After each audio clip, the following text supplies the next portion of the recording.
Scientists have recently discovered Leonardo da Vinci's hidden passages under a medieval castle in Italy.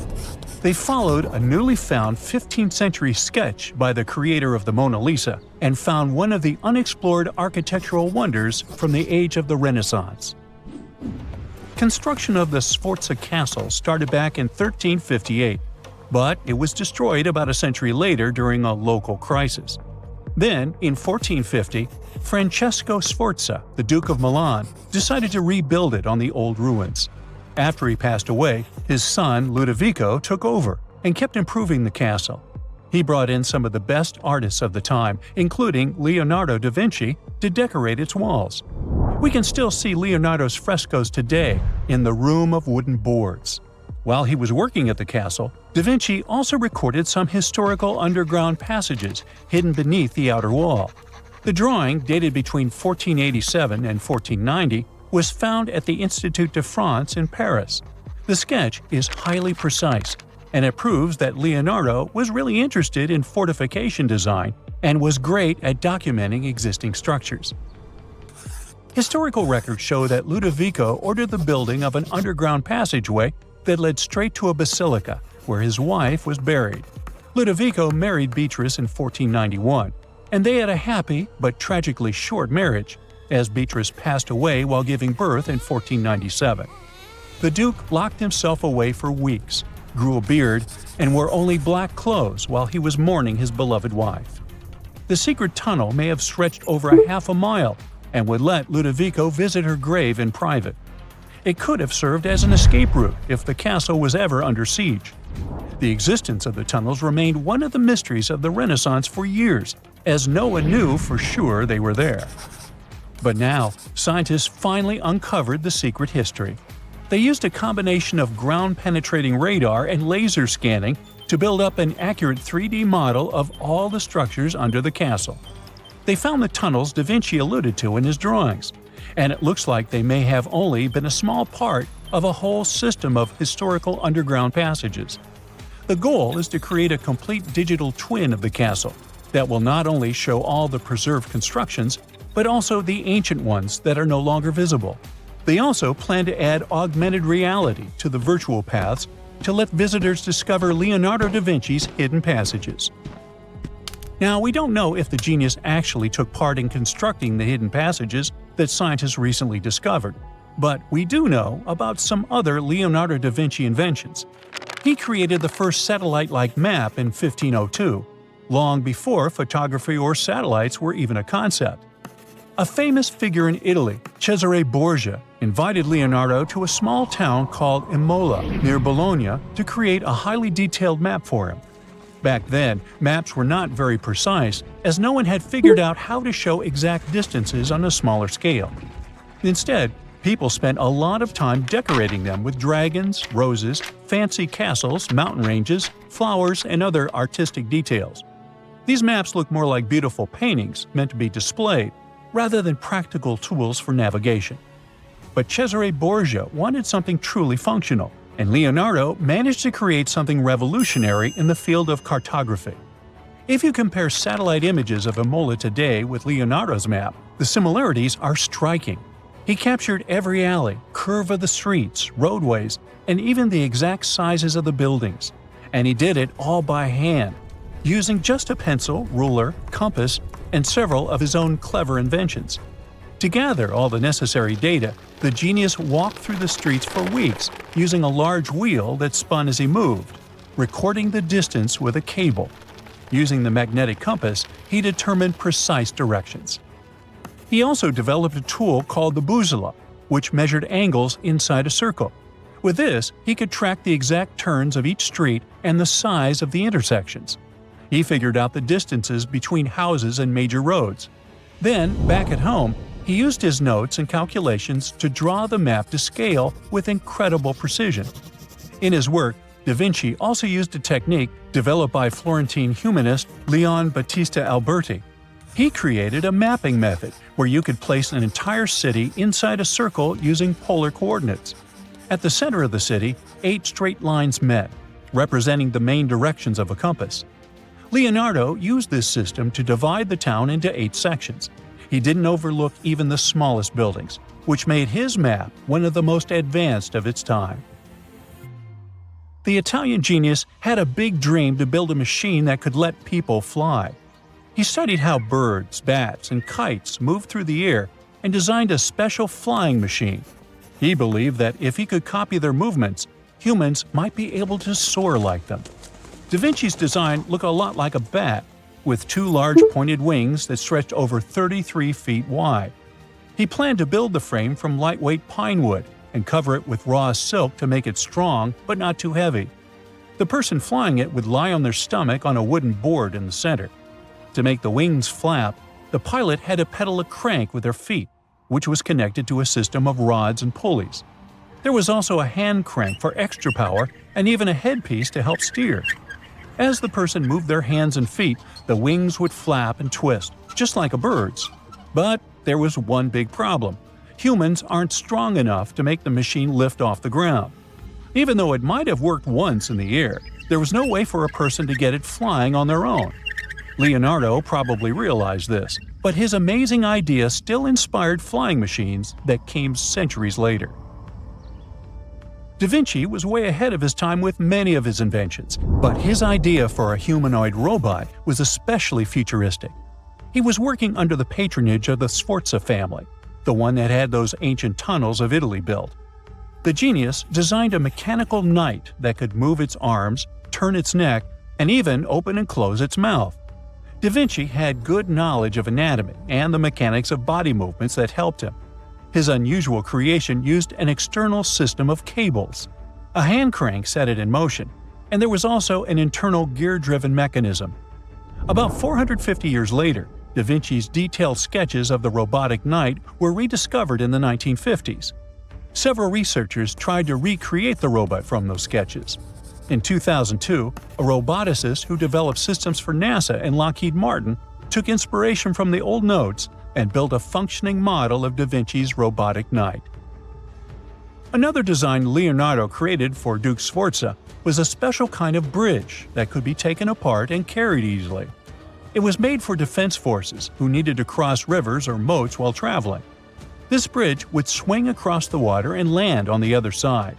It had wheels and used a rope and pulley system, so it could be set up quickly and packed away just as fast.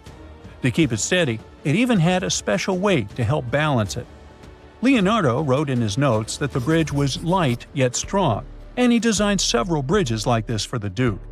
One of his other designs was a bridge that could be built very quickly, and the defense forces would move across multiple rivers.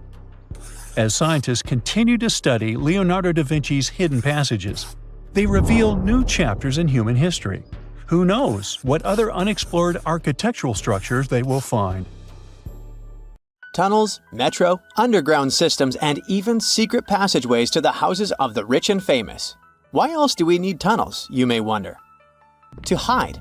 Many cities have underground tunnels and even underground doppelgangers. Now let's make it clear. Those passages are normally not connected, contrary to the popular rumor claiming that it was possible to get from Scotland to Turkey using underground passageways built around 5,000 years ago. I mean, it sounds insane even today. Imagine building it back in the day. These tunnels have an official name, the Erdstall Tunnels, and they were most likely built in the Middle Ages. However, we still don't have the exact information about the date. The highest concentration of those tunnels are in Bavaria, Germany, but there are many of them in Great Britain and France too. Erdstall tunnels, a unique type of earthen passage found globally, are characterized by their narrow, oval-shaped corridors and tight choke points, known as schlups, or slip-outs. Despite speculation, their purpose remains a mystery. However, some of those tunnels have fireplaces and even vents, which might mean those were used primarily for shelter. Dating back to the Middle Ages, possibly as early as the 12th century, Erdstall tunnels lack archaeological signs and historical records, so it's not a surprise that there are many rumors about their use. Some scientists are sure those were storage spaces, though their narrowness makes this impractical. Another idea is that they provided hiding spots for farmers during tribal raids. However, their single entry point raises doubts about their effectiveness in evading threats. Now, if you're feeling like Indiana Jones and want to venture into those tunnels, you're in luck. A few structures, like the Erdstall Radkoblücken in Austria, welcome visitors to explore these enigmatic structures. Most of them are closed to the public eye, though. The origins of Erdstall tunnels remain largely unknown, just like their real functions. And if you think, hey, it's the 21st century here, we can study pretty much everything, well, you're wrong. What makes these tunnels hard to study are the tight confines. Traditional surveying methods often prove inadequate in such spaces. To solve this problem, scientists use a handheld device that integrates an RGB camera, a gyroscope, and high-resolution depth sensors, allowing them to capture intricate details of the tunnels. They also use modern techniques like 3D surveying in hopes of uncovering the true origins and purposes of those tunnels. One hypothesis even suggests they may have been poorly conceived dwellings, abandoned when their inadequacies became apparent. Still, not everyone quite agrees with this idea. Other theories suggest they served spiritual purposes, while the most intriguing idea speculates that those tunnels may be remnants of extraterrestrial civilizations. Experts believe they may have been used for practical matters, such as granaries or hiding spots from looters.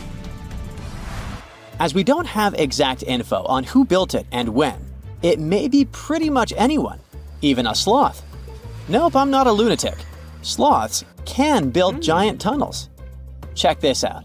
In 2009, a farmer in southern Brazil was driving his tractor through a cornfield when it suddenly sank into the ground.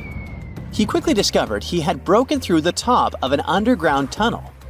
When researchers came to investigate, they found a tunnel around 6.5 feet high and the same 6.5 feet wide, extending about 50 feet long, right beneath the farmer's house. When they looked closer, they instantly saw deep claw marks on the walls. That was the proof the tunnel wasn't human-made. So that thing the farmer uncovered was a megafauna paleoburrow, a prehistoric tunnel dug by ancient creatures like giant ground sloths or giant armadillos from over 10,000 years ago. I know, it's hard to imagine those beasts, but let me help you. Take a hamster. Now, increase it to the size of an elephant. Don't forget, this 13-foot-tall hamster could also walk on two legs. During their time, around 15 million to 10,000 years ago, many species of sloths and giant armadillos roamed the Americas, some even digging similar tunnels. Today, many of these tunnels are filled with sediment, though some remain clear, similar to the one the farmer discovered. This 2009 find sparked significant interest, leading to the discovery of over 1,500 paleoburrows across southern Brazil, making it the era with the highest concentration of such sites worldwide. But no one knows exactly why there are so many of them in southern Brazil. While some paleoburrows exist throughout South America, none have been found in North America, which is weird since those huge sloths roamed the entire continent.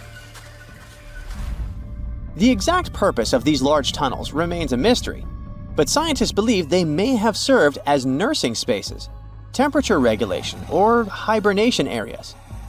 Tunnels likely developed over centuries as successive generations of sloths and armadillos expanded them. Now, let's take a look at fugus.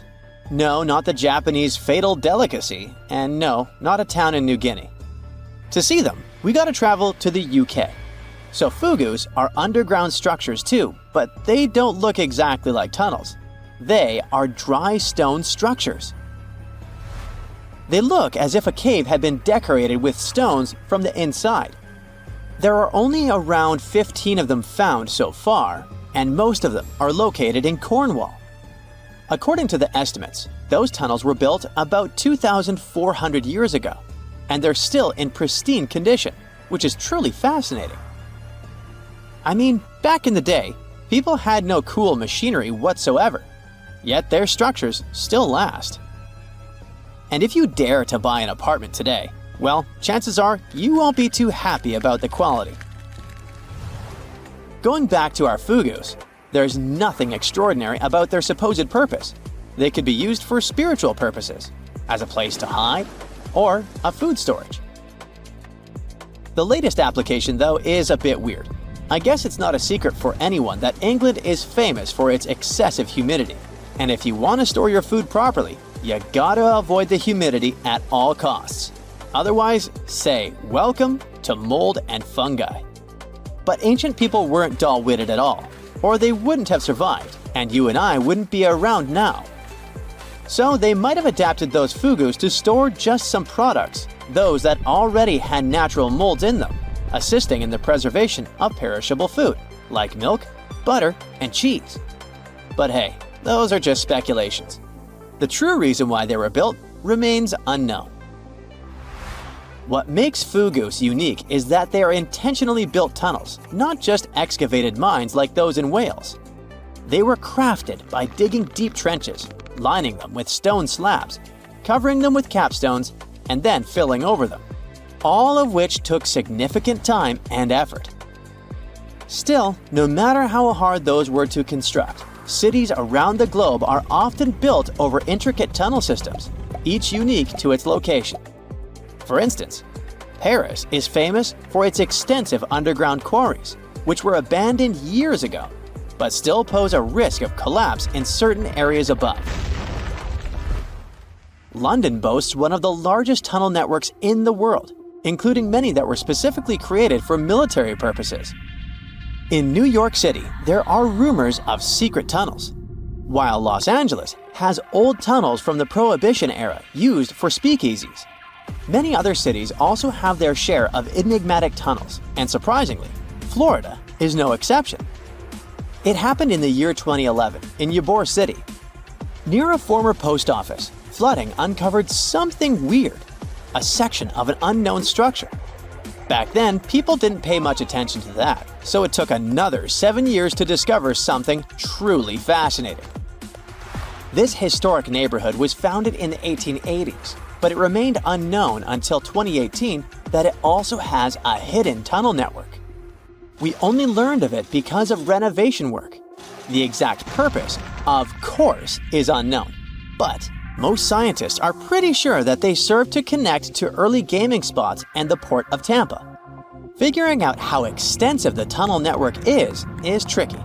In 2018, a historic home in Seminole Heights revealed locked doors leading to tunnels from the 1920s. One local even said he traveled through a tunnel for 20 minutes. Rumors suggest some tunnels connect to the Hillsborough River and Ybor City. Research is ongoing, but no new info has emerged yet.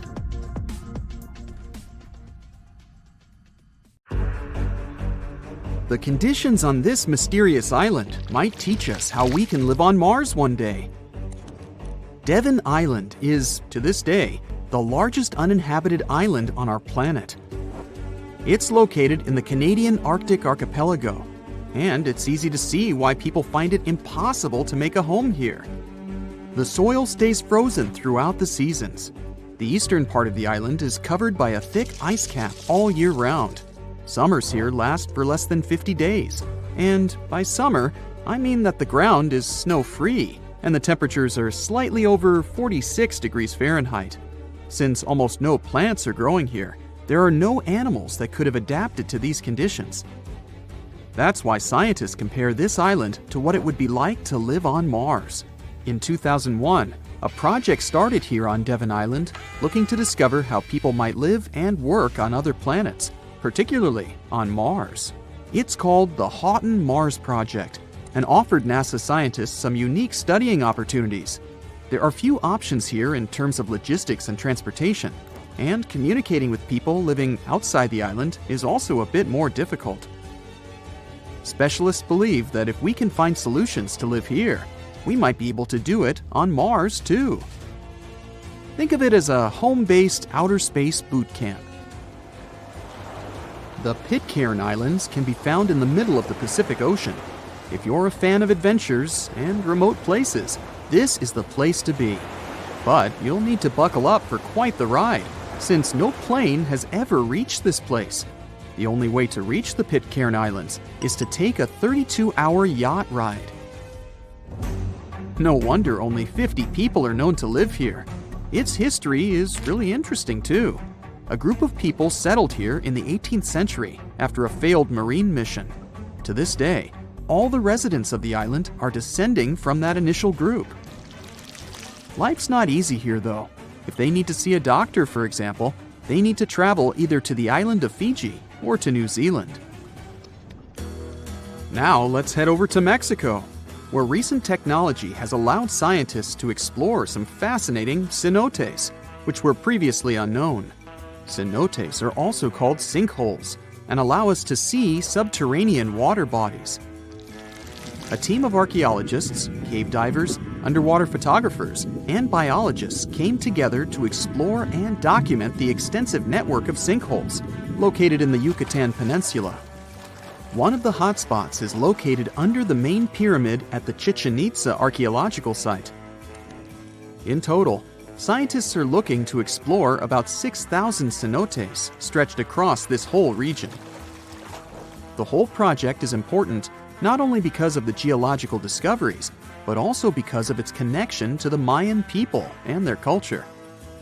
These recent discoveries revealed that for the Mayans, these cenotes weren't simple water sources.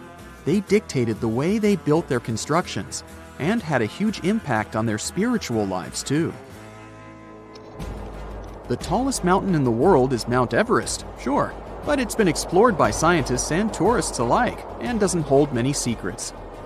The mysterious Ganghar Puensum, on the other hand, is the tallest unclimbed mountain on our planet. The reason behind this unusual situation is not because of its remoteness or harsh conditions. Rather, because it's against local legislation to climb it. It's located in the South Asian territory of Bhutan, and the name of the mountain translates to the White Peak of the Three Spiritual Brothers. Local tradition dictates that mountain peaks shouldn't be available to humans and need to be left to the higher spirits. Mountains in this region can only be climbed up to 3.7 miles, but Ganghar Puensum tops 4.7 miles. For this reason, there's no official record of any human reaching the peak. Almost all of the previous expeditions have been inexplicably stopped at the midpoint. The next unusual spot should be on any travel enthusiast's bucket list, the island of Madagascar. For starters, it's estimated that about 90% of the species of plants and animals that are found here can't be seen anywhere in the world. But there's one small portion of the island that has baffled both tourists and scientists, the Stone Forest. It belongs to the Tsingy de Bemaraha National Park and features some unique limestone formations. They look like thousands of spiky towers that stretch hundreds of feet into the air. The distance between these formations can be anywhere from a few inches to the length of a city street. As beautiful as it is, it's really hard to get here. It'll take you a few days to get there from the nearest city. Once you get to the park, it becomes really difficult to explore too. It can take a whole day to go across as little as half a mile. The word Tsingys itself translates to where one cannot walk barefoot. To visit the remotest village in the whole world, you'll need to prepare yourself for quite the journey. From the United States, for example, the easiest route involves a 15-hour flight to Cape Town, South Africa, followed by a 6-day boat ride to reach Tristan da Cunha. Or you could take a month-long cruise through the South Atlantic Ocean, whatever works better. Planning in advance is a must, since only 9 boat visits are made to the island yearly. It's just 7 miles long and right in the middle of the South Atlantic Ocean, stretching a mere 37.8 square miles. There are slightly over 200 residents, and they all farm for a living. They do have internet service, but it's really slow. The people living here speak a dialect of English that is used by the fewest number of people in the world. The town of Coober Pedy in Australia is partially underground. It all began back in 1915, when opal deposits were found in the area. To this day, the town is still the biggest opal mine in the world. People living here figured out that it would be more comfortable for them to stick to the underground, as temperatures above ground can reach 125 degrees Fahrenheit. So, the establishment now has underground stores and galleries. Coober Pedy is also home to the world's first 4-star underground hotel. North Sentinel Island, located near India, is another pretty remote place. Not because of the time it takes to get there or the climate, but because it's home to the world's most mysterious tribe. The population living here is estimated to be between 50 to 400 people and isn't known to have any contact with the outer world. This is mostly because locals don't really enjoy visitors and tend to scare them away, even harming tourists. So, to protect them and their obvious wishes, the island is monitored by the local Indian authorities. It's believed the tribe's people don't have any immunity from modern diseases, so being in contact with foreign people might actually be fatal for the locals. On these French islands, there are no native inhabitants. The Kerguelen Islands are part of the Antarctic lands and are home to just scientists that visit on rotation. At any given time of the year, there are no more than 100 people here, and they're mostly engineers and researchers. There's no plane to get you to these islands, and few tourists are known to have visited them. The island is covered in glaciers, and the soil here isn't friendly to plants or animals. But if you're curious about what this place looks like, you'll need both the money and the time to complete the trip. You can only reach the island by ship, which reaches the shores of Kerguelen only 4 times a year. It isn't cheap to stay in these islands, and you definitely won't find 5-star hotels here. The trip departs from Réunion, and it takes about 28 days to reach the first island. Half of the time will be spent at sea, so be prepared to cover over 5,600 miles of the Indian Ocean. A comfortable abode with a gorgeous view of the Mediterranean Sea will serve as a perfect rain shelter. Well, this is what a real estate advertisement might have looked like for Neanderthals 100,000 years ago. Welcome to the weird and wonderful caves you could live in, or not. Of course, back then, neither real estate and advertising had been invented yet. Never mind the fact that Neanderthals couldn't build houses and often lived in caves. Yet, one of those caves looks an awful lot like a residential building.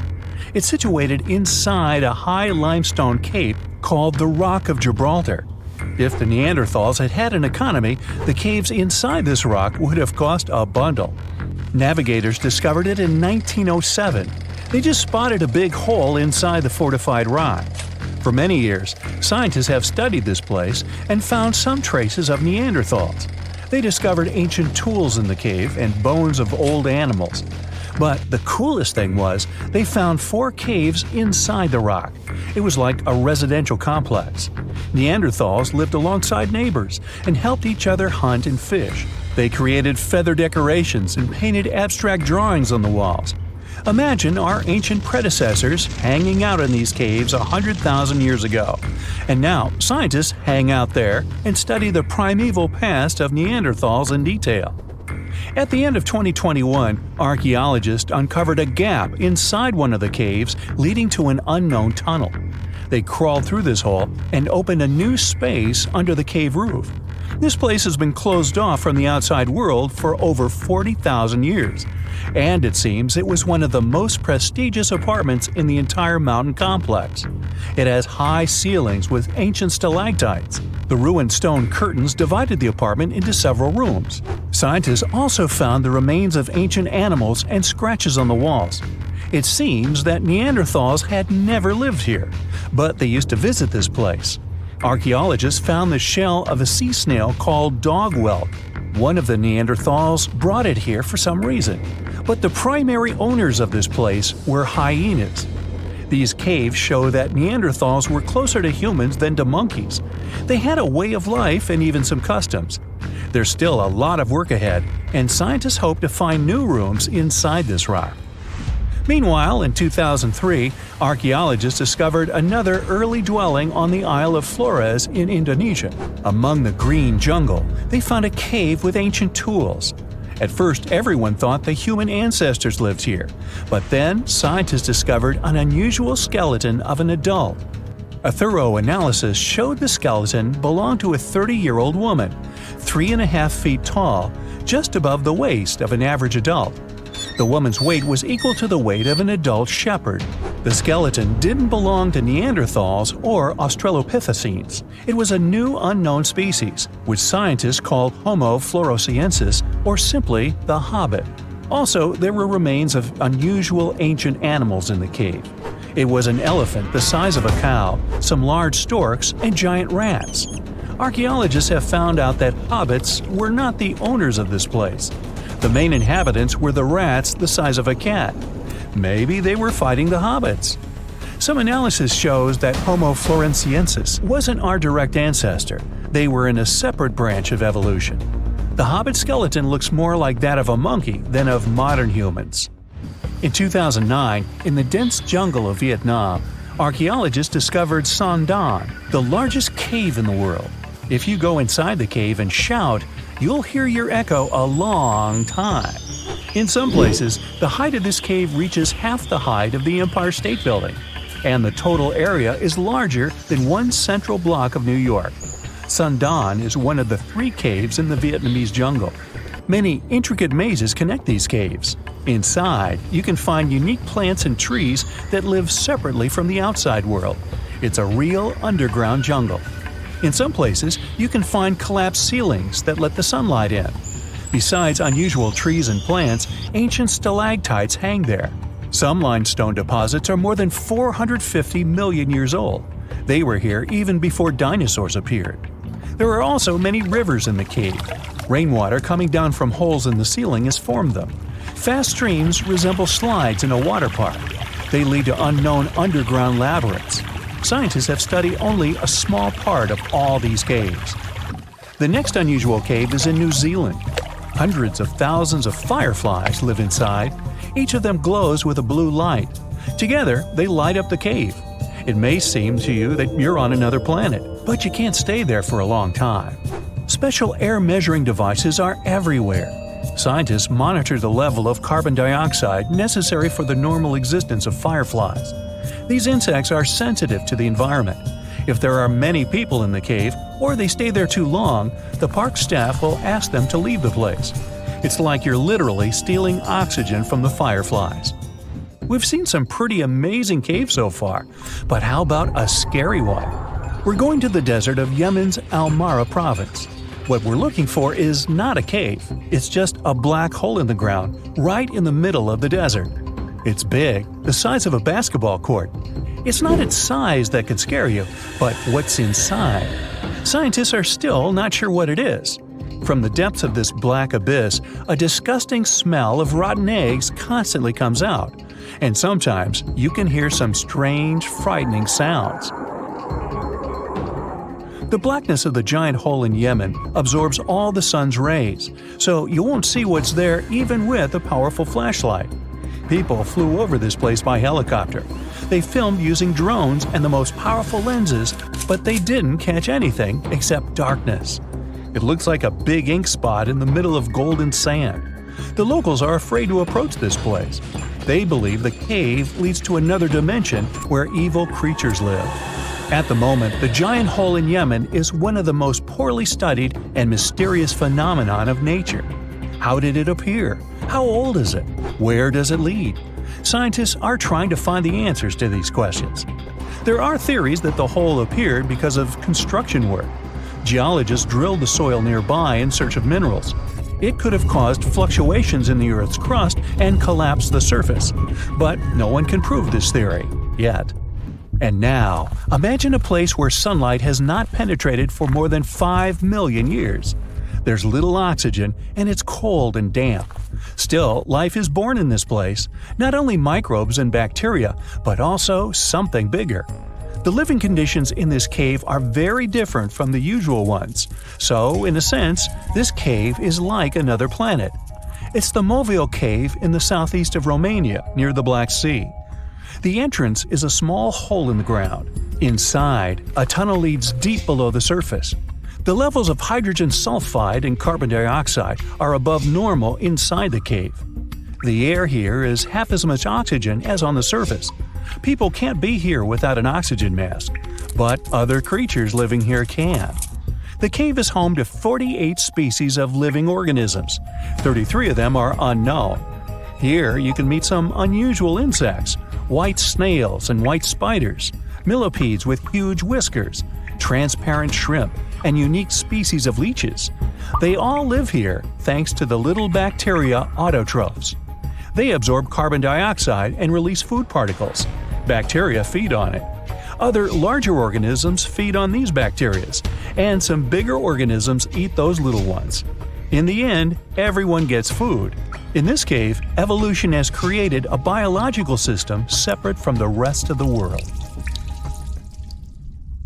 It's nighttime, and you're about to walk inside Pharaoh Tutankhamun's final resting place. You know, King Tut. You don't have a torch, but at least you came with a flashlight. You walk down several flights of stairs and observe how the walls are carved in hieroglyphics and what looks like a spell. Those who take anything from this place will be doomed for life, the spell says. Even if you don't really believe it, this scares you a little bit.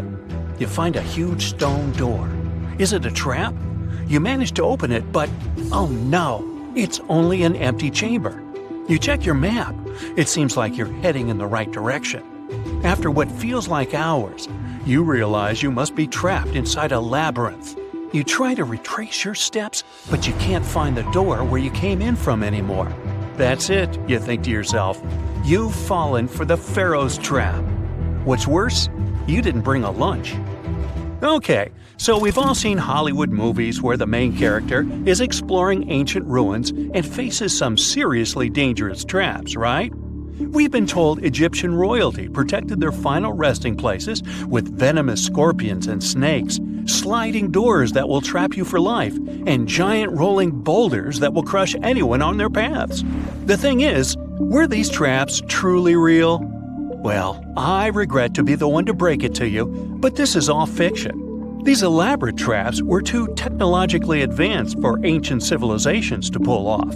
That is not to say, however, that there weren't any traps at all. Ancient civilizations, like the Egyptians and the Mayans, are known for their practice of building entire monuments dedicated to the ones who had passed away. These structures would often reflect the position of person occupied in society. So, for the really important people, the VIPs of their times, massive monuments were built to host their bodies long after they were gone.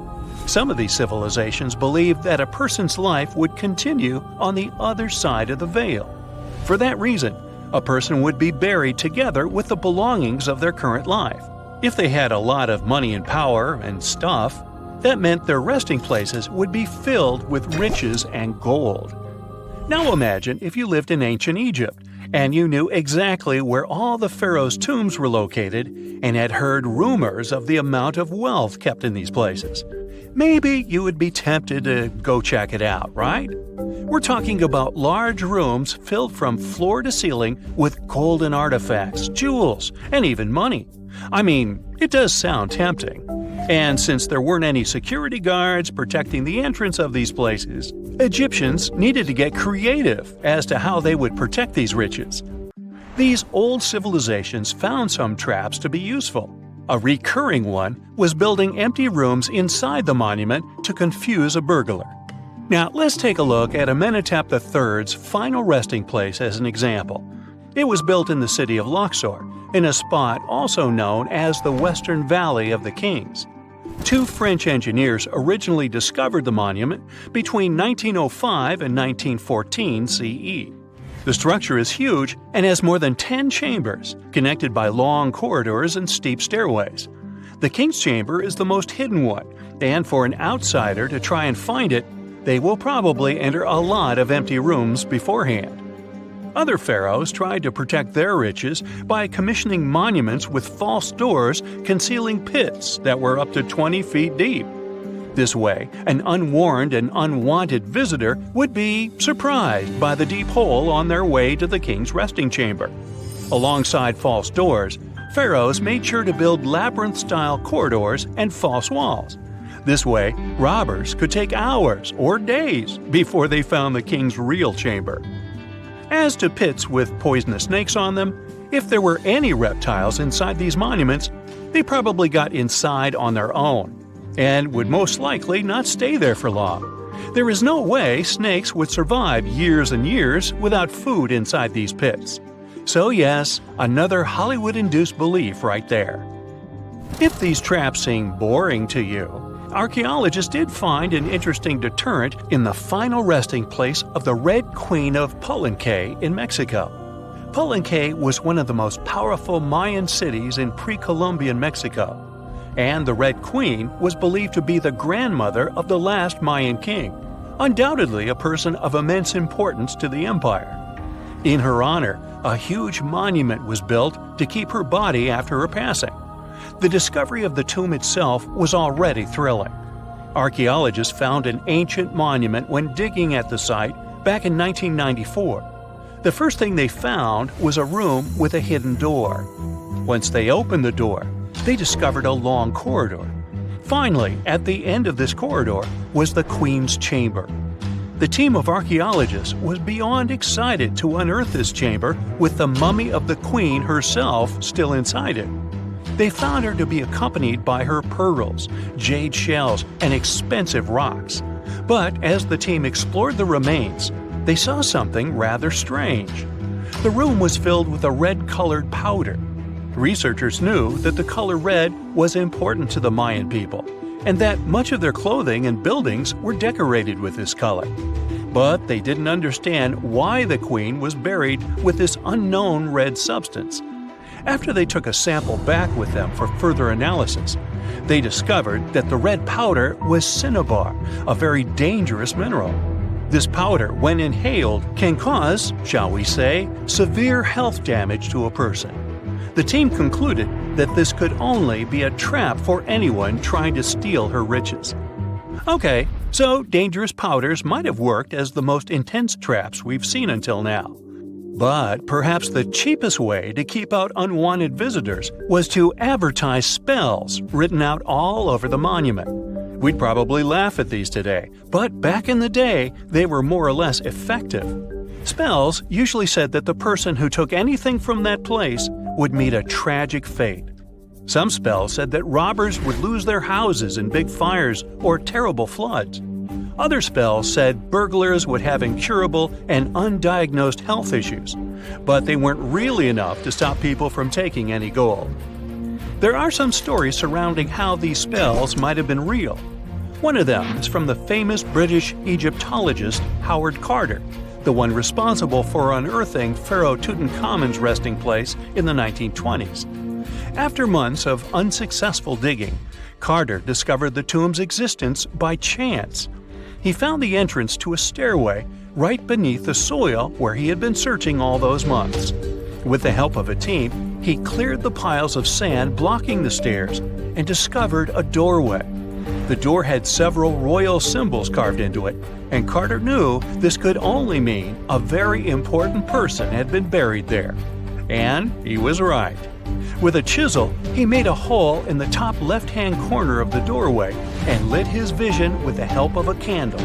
He couldn't believe what he was seeing, the reflection of several golden and jeweled items crowding the chamber before him. Lost for 3,000 years, Carter had just discovered the final resting place of King Tut. But the story didn't finish here. This discovery was accompanied by a series of unfortunate events that led people to believe it had something to do with the pharaoh's spell. Carter himself mysteriously passed away just a few years later, and some of his assistants lost their houses in floods, just like one of the spells threatened. Some say it's just coincidental, as there's no real proof of these things being connected. Well, what do you think? Was this an effective trap after all? In November 1922, a boy walked through the desert mountains of Egypt and discovered some ancient steps carved into the rock. Subsequently, this find became one of the world's largest and most significant archaeological discoveries. This step was part of Tutankhamun's untouched tomb. Archaeologists found about 5,000 ancient objects, including jewelry, fabrics, painted vases, and funeral masks. You've probably seen one of them. It has become one of the most recognizable attributes of ancient Egypt. More than 100 years have passed since then, and now humanity has finally become close to another large-scale discovery, the tomb of Cleopatra. This queen was the last active ruler of the Ptolemaic Kingdom of Egypt, who sat on the throne from 51 to 30 BCE. There are many ancient records about Cleopatra, her reign, and her unusual personality, but until now, no one has discovered the secrets about her passing away in the burial place. So, one archaeologist, Dr. Kathleen Martinez, has been studying ancient records and temples around Alexandria for decades and concluded that the tomb of the queen should be located under the ancient city of Taposiris Magna, founded in 280 BCE. It was a big city on the northern coast of Egypt where tens of thousands of people were engaged in trade and industry, and it seems that Dr. Martinez's guesses turned out to be correct. She and a group of archaeologists have discovered a secret underground tunnel near Alexandria with a length of about 0.8 miles. It was cut into the rock under Taposiris Magna's temple. During further excavations, they found many things that indicate Cleopatra's tomb lies in the tunnel's depths. It's also possible that she is buried there together with the Roman commander, Mark Antony. According to ancient records, Cleopatra and Mark Antony loved each other and together opposed the Roman Senate, which declared Antony a traitor. The fact that natural disasters have occurred on the territory of Taposiris Magna for thousands of years can complicate the excavations. Earthquakes and floods destroyed the city and possibly flooded its underground tunnels. But archaeologists hope the ancient tomb remains untouched, and that it hides many treasures and records about the royal life of ancient Egypt during the reign of the last dynasty.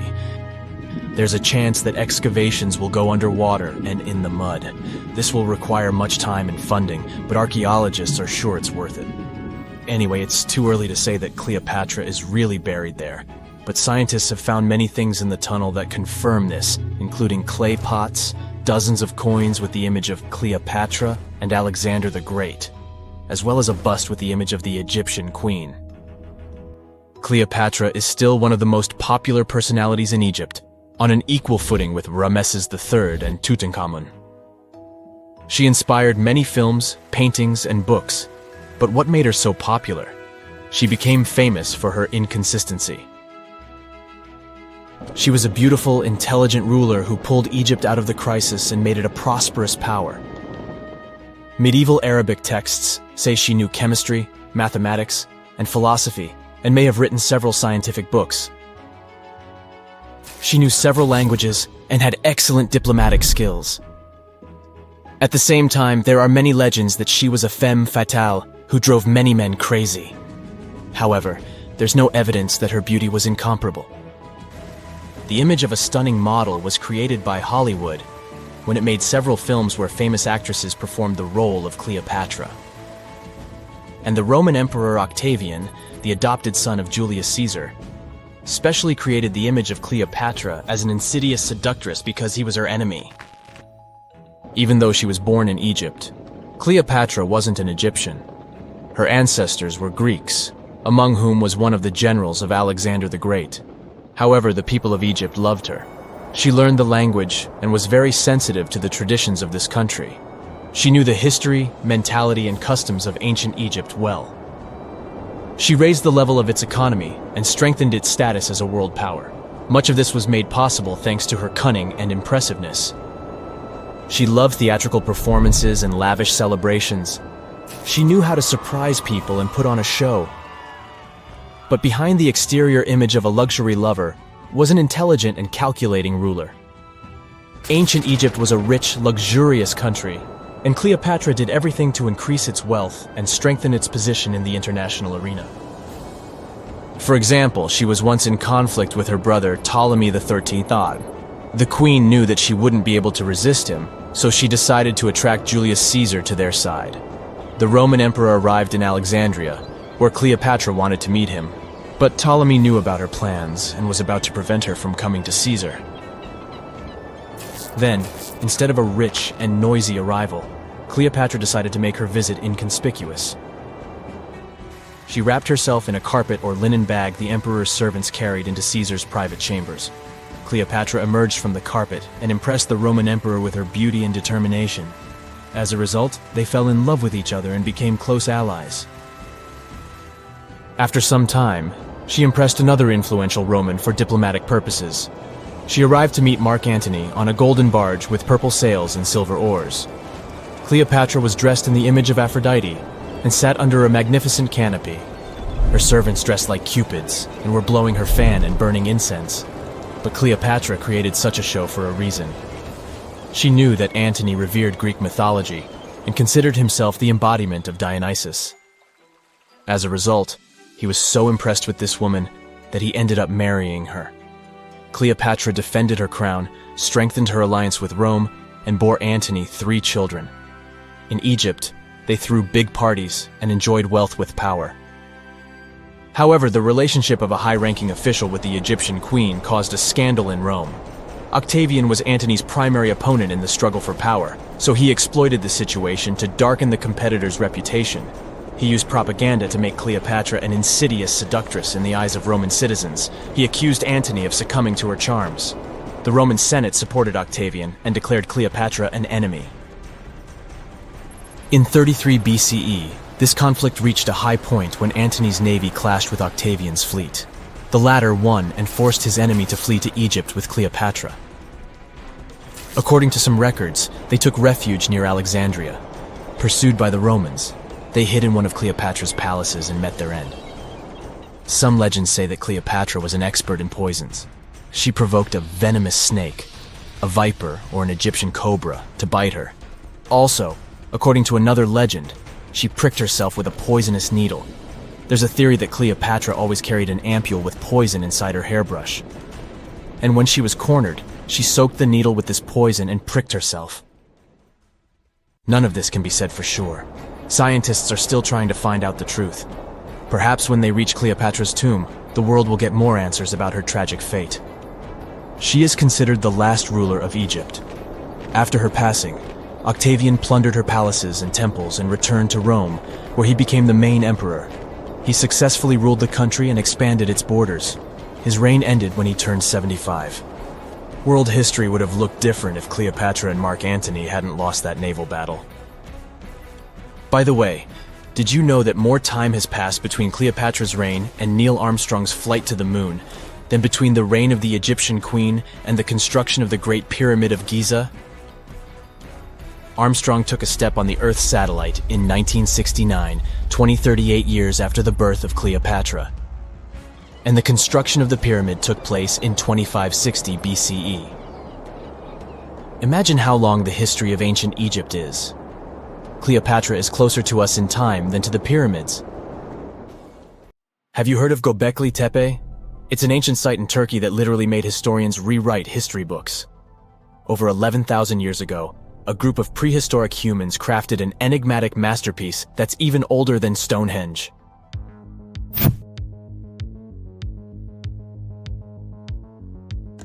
Before its discovery, archaeologists believed that people didn't know about iron and weren't good at making pottery. They were sure that settled life only emerged with the need for agriculture. But Gobekli Tepe changed this belief.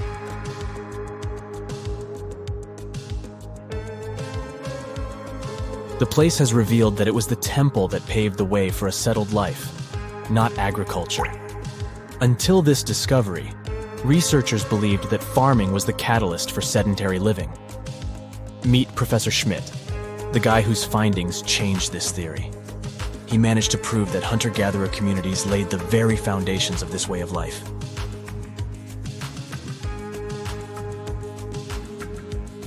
Back in the 1960s, other archaeologists visited the area, but they totally missed the mark.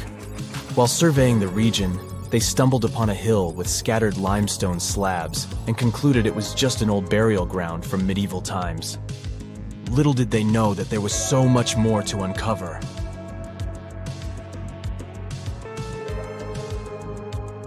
In 1994, Schmidt embarked on his own survey of prehistoric sites in the area. Surprise! He instantly realized he had discovered something truly extraordinary. Unlike the nearby flat and barren plateaus, Gobekli Tepe had a gently rounded top, rising 50 feet above the surrounding landscape. Funny enough, the translation of this place's name is Potbelly Hill. Schmidt was sure only humans could have made something like this.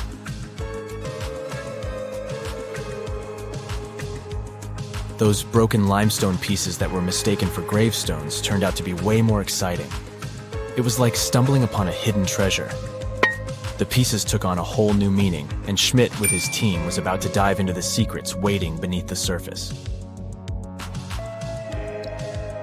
To their surprise, they found no traces of a settlement. No hearths for cooking, no houses, and none of those adorable clay figurines commonly found in nearby sites of similar age. However, they uncovered that those ancient people used tools like stone hammers.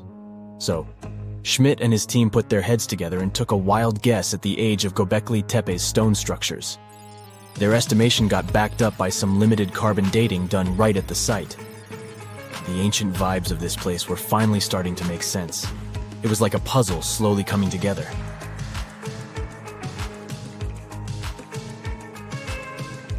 You may think that back then, people didn't have special tools to create something as cool as Gobekli Tepe.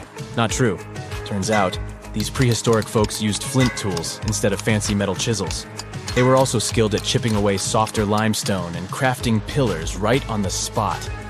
Afterward, they carried the pillars a short distance to the summit and placed them upright. Once the stone rings were complete, they covered them with layers of dirt. Over time, they added new rings, and voila! You've got a cool hill to impress people in the future.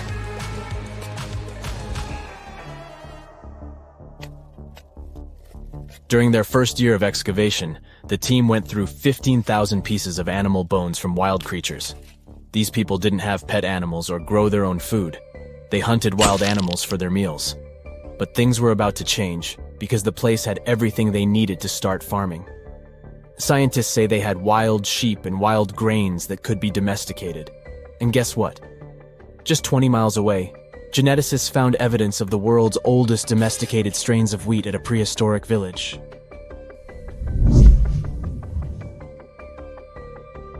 These amazing findings have completely changed how we view civilization. In the past, experts believed that people needed to learn how to farm and settle in one place before they could build temples and develop complex societies. But guess what? Schmidt's research flips that idea on its head. He claims that the incredible effort put into constructing these astonishing structures actually set the stage for the development of advanced societies.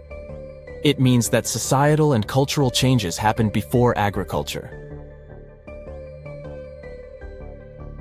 Schmidt has this fascinating hypothesis about Gobekli Tepe. He thinks it could have been a special burial site where people left their loved ones. And here's the twist. The burial site was adorned with fancy statues and symbols representing deities from the spiritual realm. The idea that Gobekli Tepe could have served as a sacred place adds another layer of complexity to the whole story. While the site's true purpose may remain elusive, Schmidt's insights invite us to consider the profound interplay between life and the afterlife, and the deep reverence ancient hunter-gatherer societies may have had for their departed ancestors. Now let's talk about the stars of the show, the mesmerizing T-shaped columns that dominate Gobekli Tepe.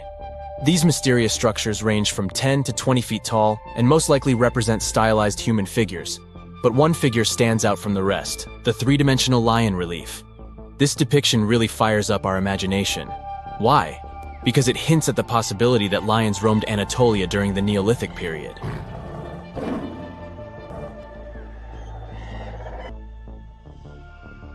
These standing stones are arranged in circles and placed in rectangular pits. Each circle has a similar setup. Two big T-shaped pillars in the center, surrounded by slightly smaller ones facing inward. Talk about a stylish arrangement. These towering pillars reach a whopping 16 feet and weigh between 7 and 10 tons. Some pillars are plain and simple, while others are like works of art with intricate carvings. Foxes, scorpions, and vultures come to life, crawling and twisting on the pillars' sides. But it's not just animals depicted on these stones. Some pillars have abstract shapes representing humans, and even small carvings of clothing items. Some of them even have belts. Now, there's one pillar that stands out from the rest like a rock star. This super old stone pillar suggests that a comet crashed into Earth. It happened during a chilly period that lasted about 1,000 years. Previous studies examining Greenland ice cores hinted at this comet theory, but now the carvings at Gobekli Tepe prove it right.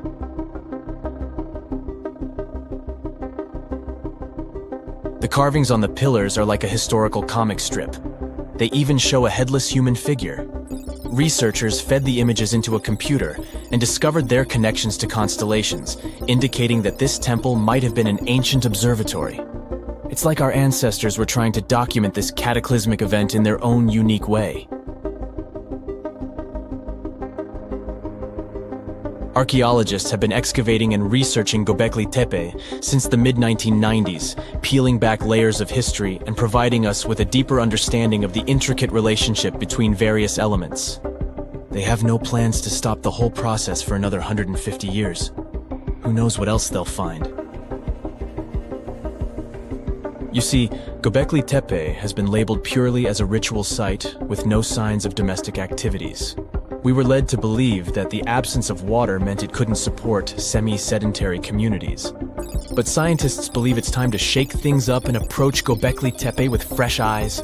It's time to question what we believed before and use new evidence and different ways of thinking. Like, there might have been a group of people living in the area who didn't stay in one place all the time.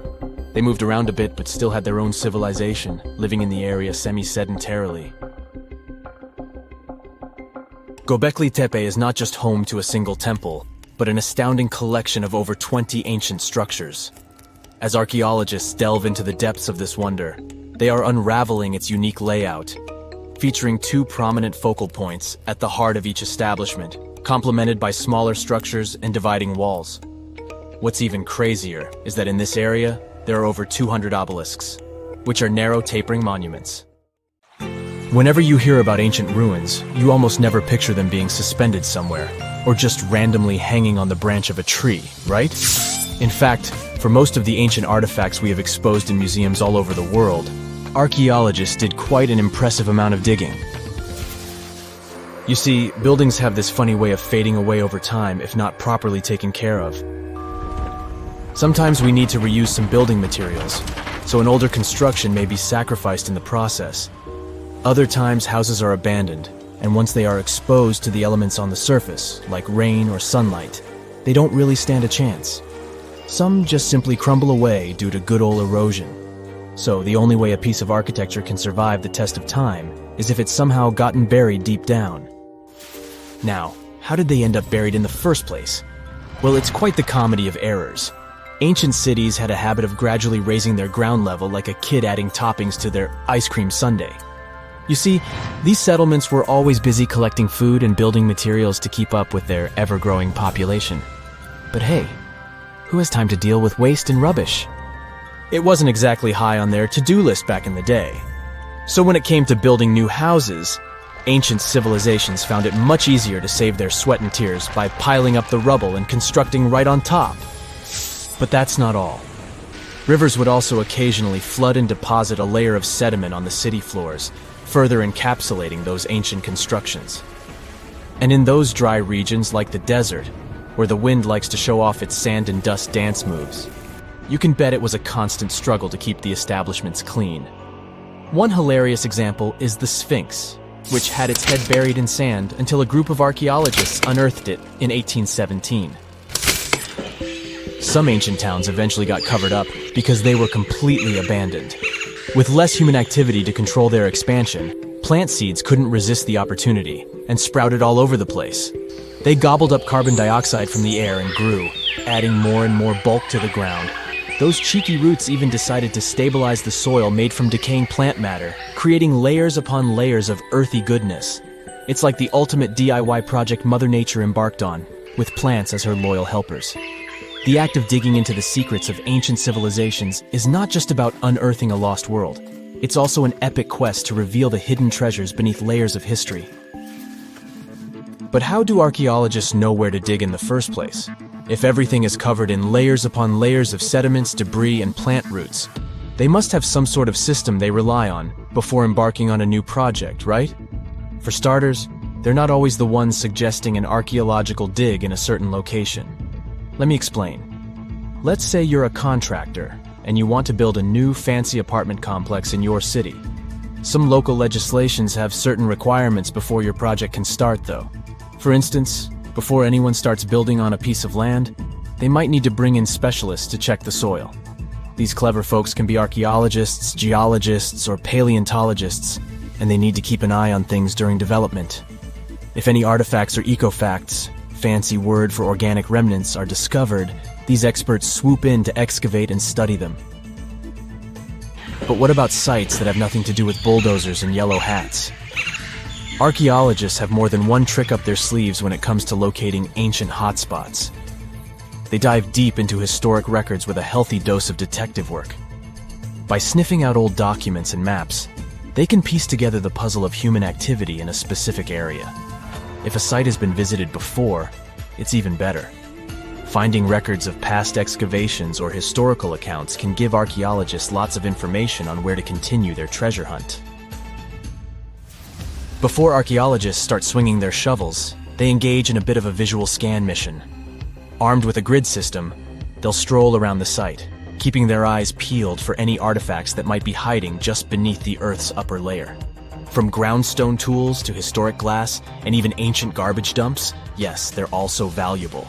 These keen-eyed explorers can spot signs of human activity faster than most people.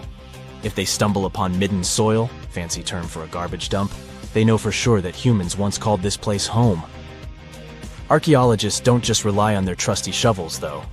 They have an arsenal of gadgets to aid in their search for hidden wonders.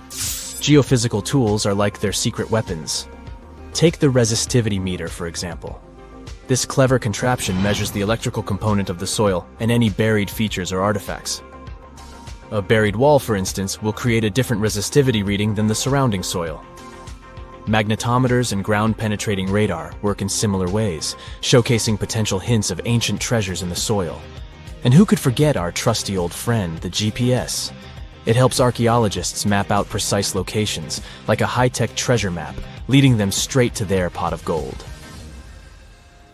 Care to virtually visit some of the most important archaeological sites in the world? Well, follow me. In the United Kingdom, for instance, you'll find this interesting place called Stonehenge. It's one of many henges scattered around, but this one really takes the cake.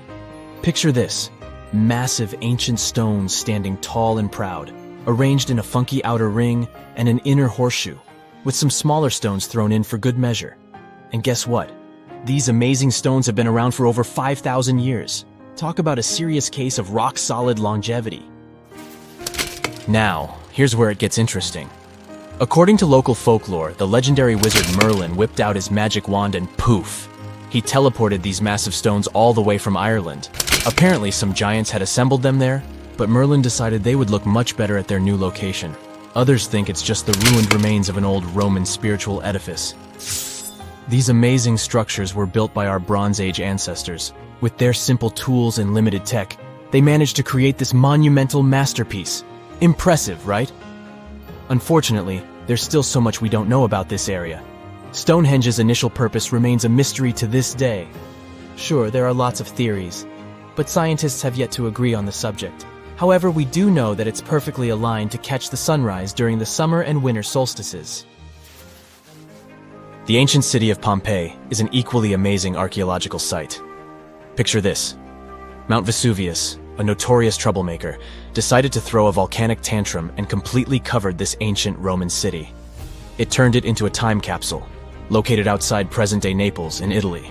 Fast forward to the year 1748, when a bunch of adventurous explorers stumbled upon Pompeii. Lo and behold, they discovered a treasure trove of well-preserved goodies: streets, houses, food. Probably a bit stale by then.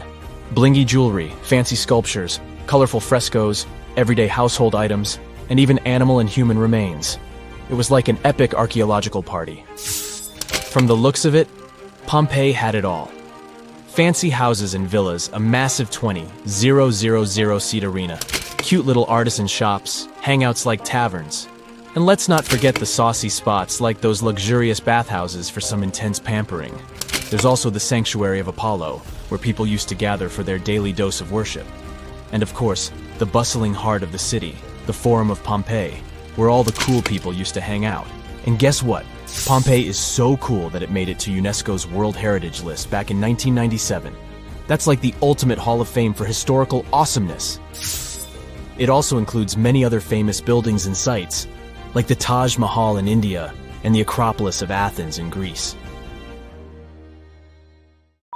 If someone finally invents time travel and you hop on a trip to the past, you won't recognize many of the things you know and love today.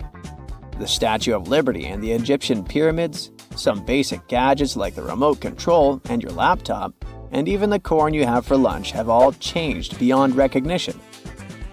When the pyramids were originally built in ancient Egypt and Giza and other places, they didn't look sandy brown at all. All of them were covered with white limestone. If you had seen them under the hot African sun, you'd have to look away. That's how smooth and shiny they were. Builders used around 6 million tons of this material for the Great Pyramid of Giza alone. It's the largest one you can still see on your trip to Egypt.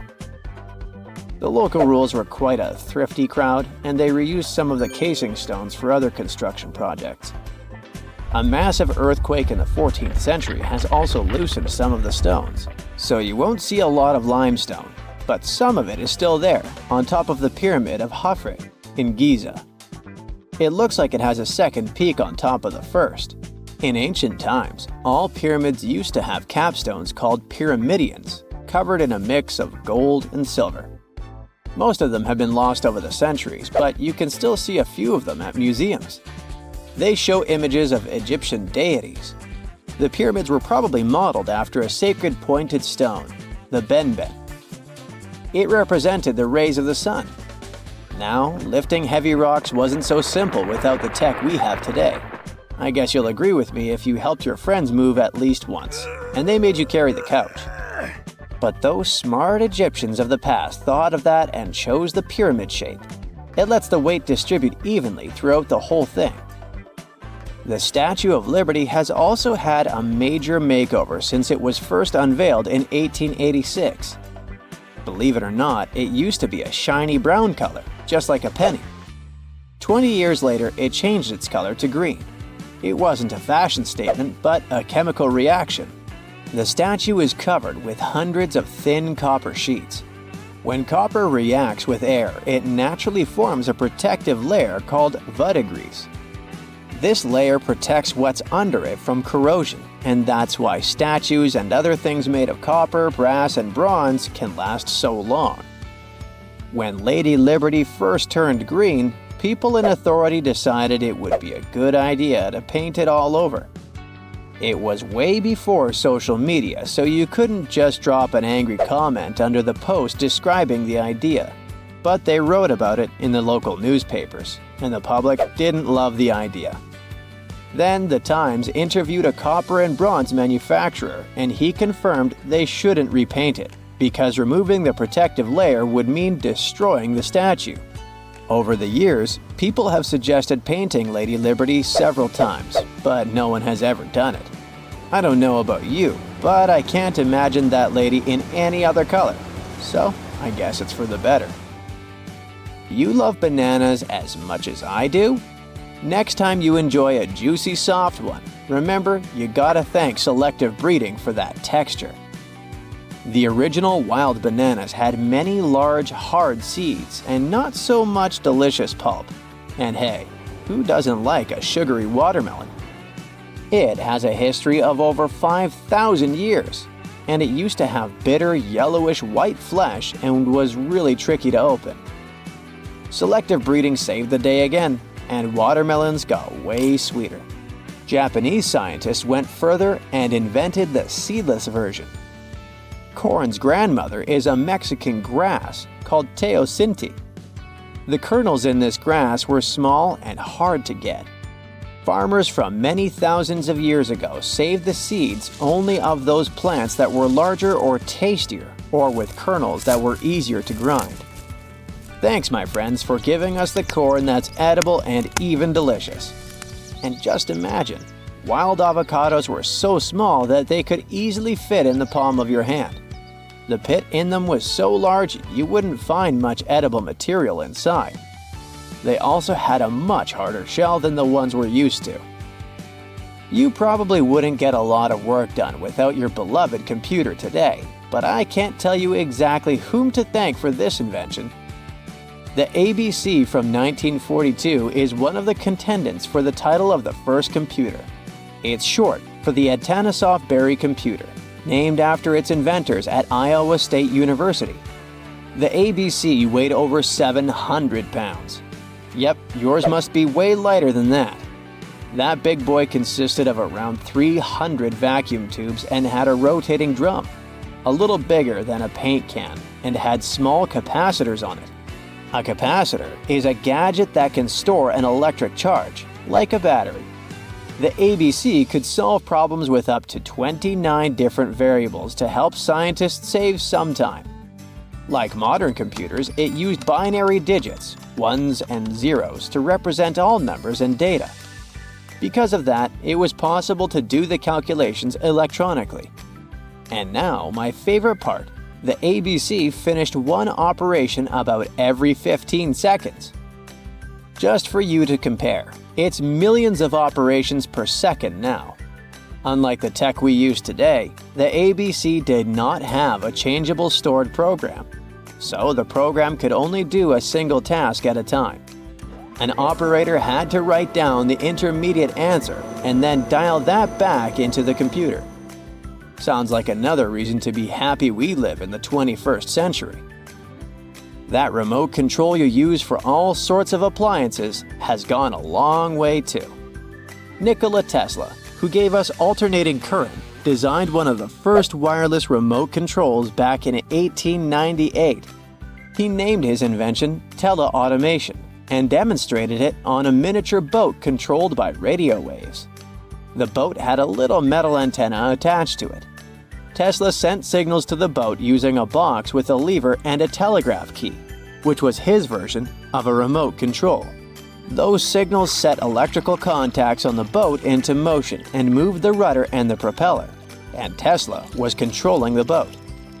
The concept of the remote control soon spread to other gadgets. The first television remote control followed in 1950. It was designed by the Zenith Radio Corporation called LazyBone.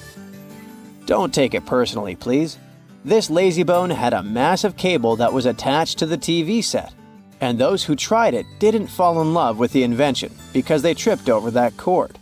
I feel your pain, my friends. If you live or work on one of the top floors, you gotta love this one. Meet the first passenger elevator. It traveled at the speed of 40 feet per minute. Not the fastest, I know, compared to today's record, which is 40 feet per second. But hey, it was built back in 1857 in New York and was more of a tourist attraction than a necessity. The elevator had a steam engine hidden in the basement of a 5-story building. 3 years later, they shut it down because the public didn't appreciate it. Otis Tufts filed the first patent for a vertical railway around the same time. His invention included an actual car with a bench inside for people to sit on. Sounds like a great spot to hang out with friends to me. What do you say? Then they started adding elevators to luxurious hotels around the world. They were entire rooms with a rich design, upholstered seats and mirrors on the walls, and sometimes even a small chandelier. There was an obligatory operator who'd close the door and the car would start its super slow ascent. It was still more about style than about speed, so I guess I'd choose the stairs. The story goes that two Mayan twin boys loved to play ball. Sure, they were really good at it, but they also made a lot of noise when playing. The lords of the underworld soon became bothered by the sound and summoned the two boys to the underworld, a place the Mayans called Xibalba. As soon as the boys reached their gloomy destination, the lords of the underworld began putting them through a series of tests. Soon enough, the inexperienced twin boys failed the tests and lost their lives. But this was not in vain. This sad event resulted in the appearance of a beautiful fruit tree. Soon enough, A young woman saw a beautiful fruit on this tree and reached up to pick it. Legend has it that soon after that, she gave birth to another set of twin boys named Hunahpu and Gibalinkui. Just like their ancestors, these twins were great ball players, but they were equally as loud, and the lords of the underworld became annoyed again. They decided to ask this pair of twins to come to play a game in the underworld, hoping to get rid of them too. When the twins arrived, the lord sent them through a number of frightening places. The first one was the House of Gloom, which was very dark. They then passed through the House of Knives, where they had to avoid getting injured. The twins then built a fire in the House of Cold so that they didn't freeze, and ran through the House of Jaguars, where they tricked the animals into not eating them.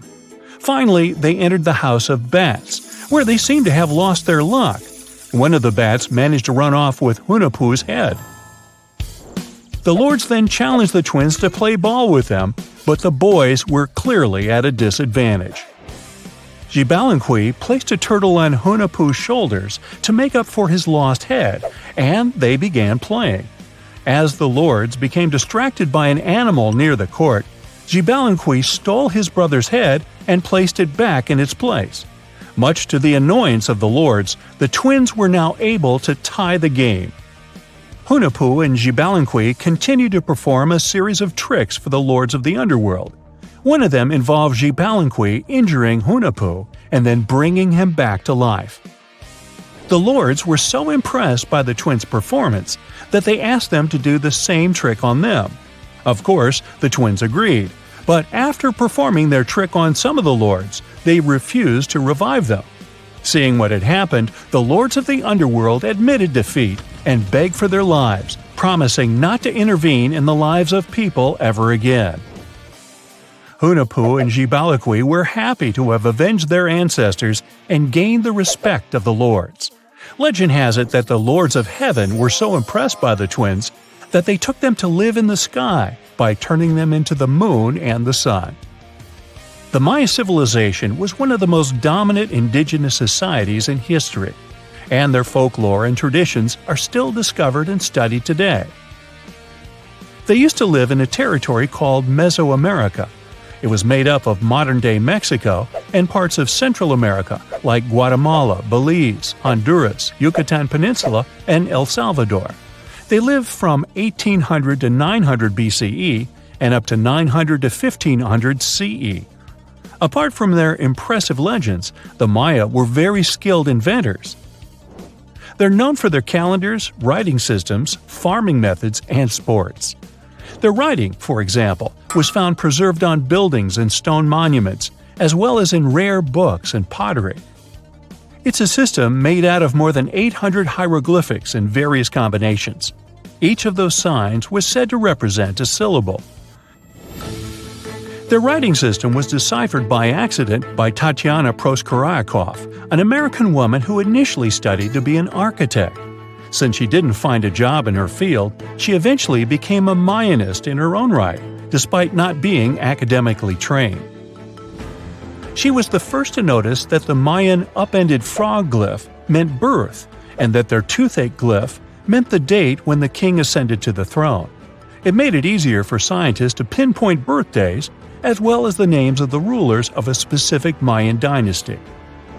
They also invented the concept of zero, which is seen as one of the greatest innovations in mathematics, physics, and human history altogether.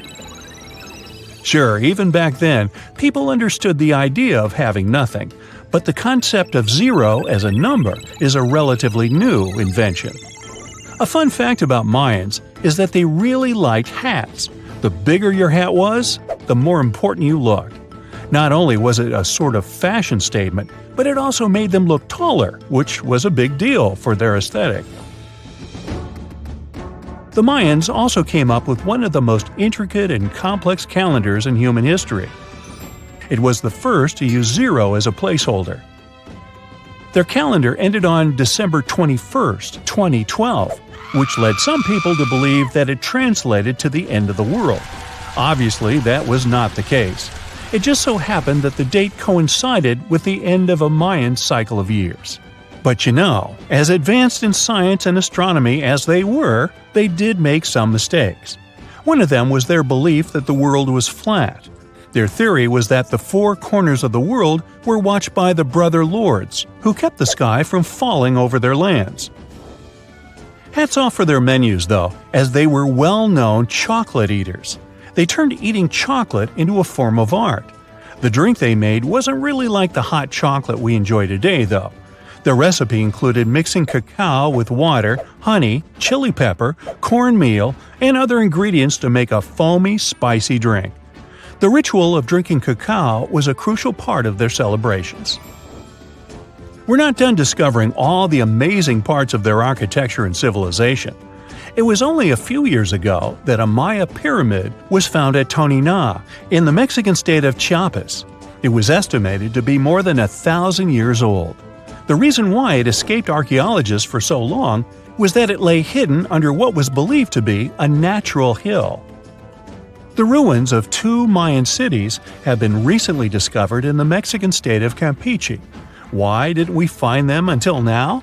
Well, they were concealed by really thick vegetation, which made it difficult for archaeologists to reach them. The Mayans didn't just disappear.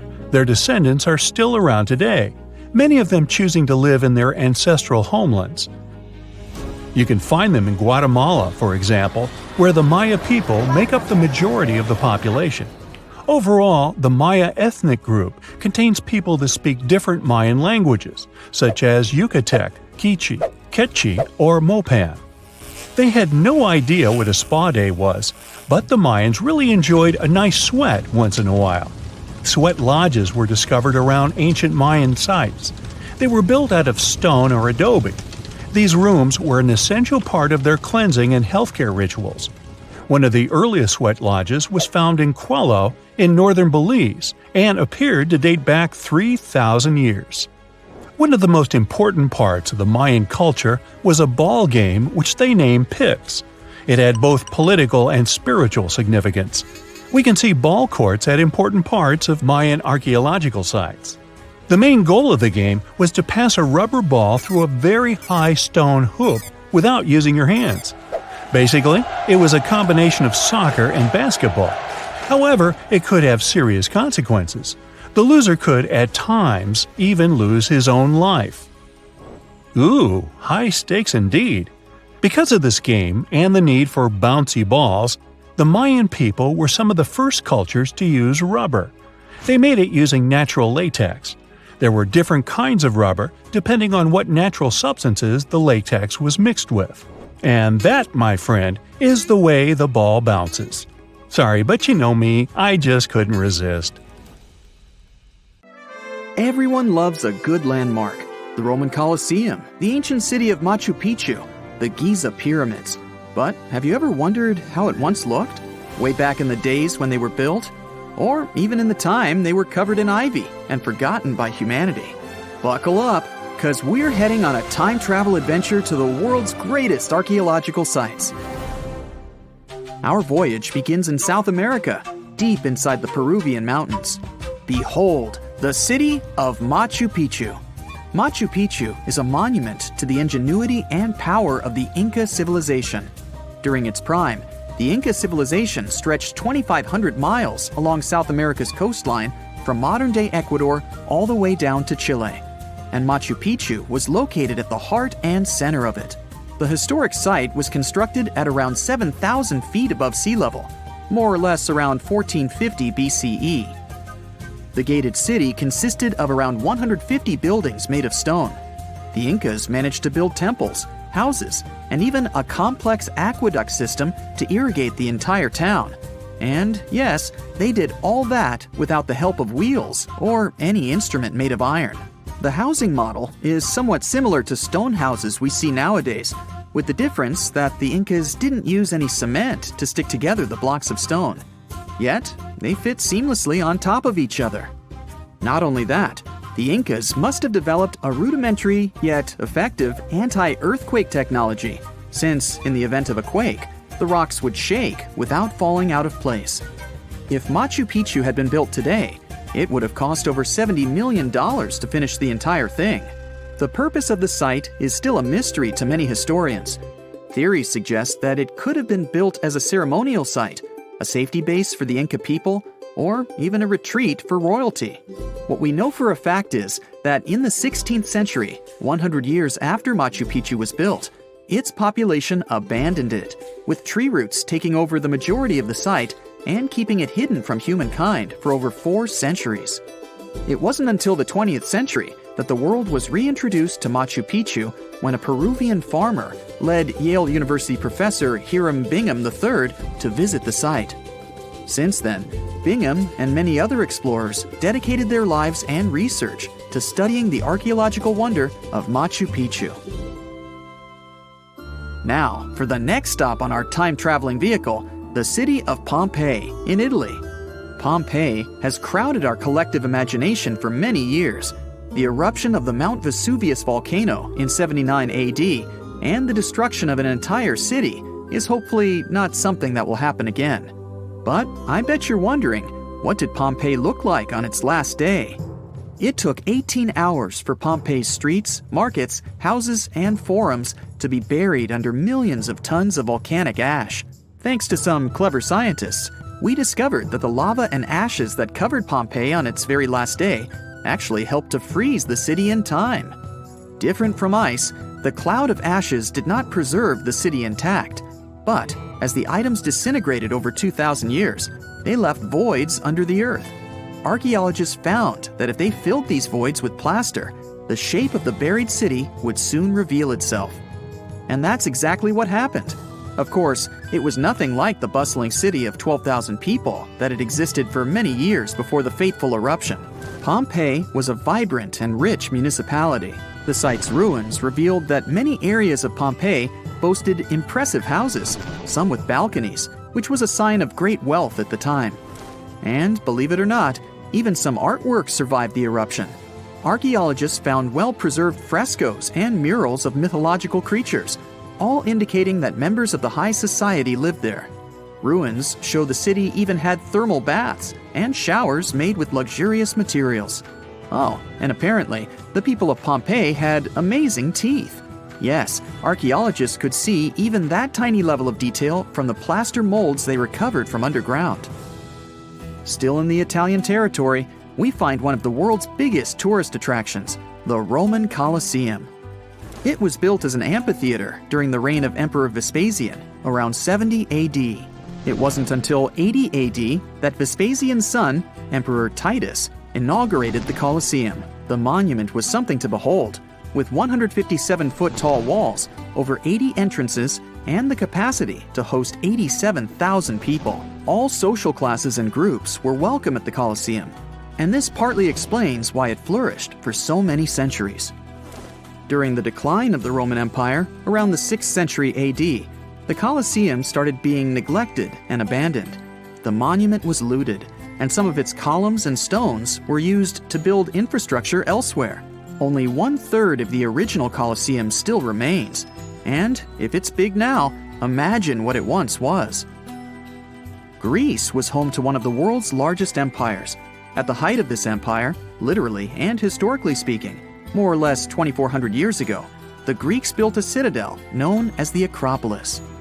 The Acropolis, which is composed of historical buildings, is considered to be one of the biggest landmarks of Western civilization to date.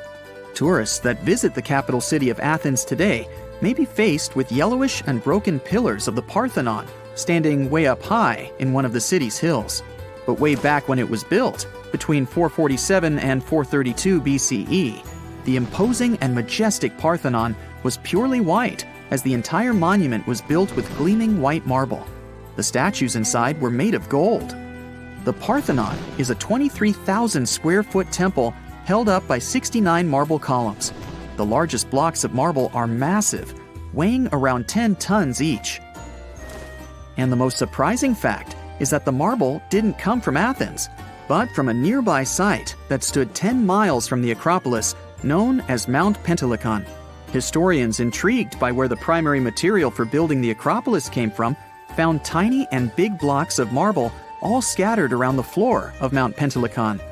There was also a paved road that the Greeks had built to carry the rocks around.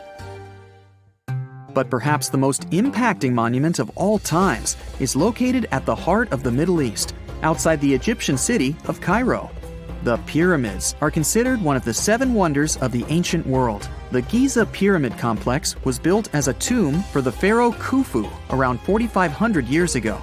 Between 20 to 30,000 people took part in the construction process. It's composed of 3 pyramids. The massive monument is made out of approximately 8,000 tons of granite and over 550,000 tons of mortar, which gives it the appearance it has today. Would you believe me if I told you that the pyramids didn't always look like this? Far from it. They were shiny white with a golden triangular tip at the top. This is because the Egyptians used over 6 million tons of limestone to cover the entire rocky, step-like structure, all so that they could gleam white under the unforgiving sunlight of Egyptian skies. The Pyramid of Khufu remained the tallest structure on Earth made by humans for over 3,800 years. It was the only 8-sided pyramid in Egypt and was believed to align with Orion's belt. It's considered to be the most aligned construction facing north. In 1979, it was inscribed on the UNESCO World Heritage List. Let's head on down to the Indian city of Agra to quickly visit the Taj Mahal. You may know it as the Taj, but it can also be called by its more endearing name, a teardrop in the cheek of time. The Taj took over 22 years to build and was commissioned in 1632 by Mughal Emperor Shah Jahan as a declaration of love for his third and favorite wife, Mumtaz Mahal. It was made with ivory white marble, and amazingly, due to tight conservation, it still remains very similar to what it was when it was built. I think all this talk of landmarks got me thirsty for some traveling. What about you? Tell us in the comments below if you've ever visited some of these sites, or which interesting landmarks you'd add to this video. Here's a riddle. Which US city is so loved that its name should be repeated twice? You guessed it, New York, New York. But the thing is, how much of New York do we really know? I'm talking about the city that lies under the city. Dare to join me on an underground tour of the Big Apple? Then grab a flashlight, it's about to get dark. We'll start in the heart of Manhattan, in the front of the Romanesque City Hall building. Believe it or not, beneath our feet lies New York's oldest subway station, known as the Old City Hall Station. It opened in 1904 on October 27th, a night of true celebration for New Yorkers.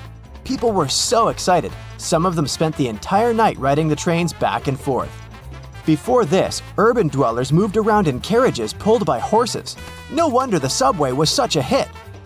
You might feel like a time traveler stepping inside the Old City Hall station. The architecture is dazzling and one of a kind. They sure don't make subway stations like this one anymore. Fun fact, the Old City Hall station would cost $6.2 million if it was built today. Back in the day, it had dozens of brass chandeliers hanging around. It was one of the few spots in town with functioning electricity.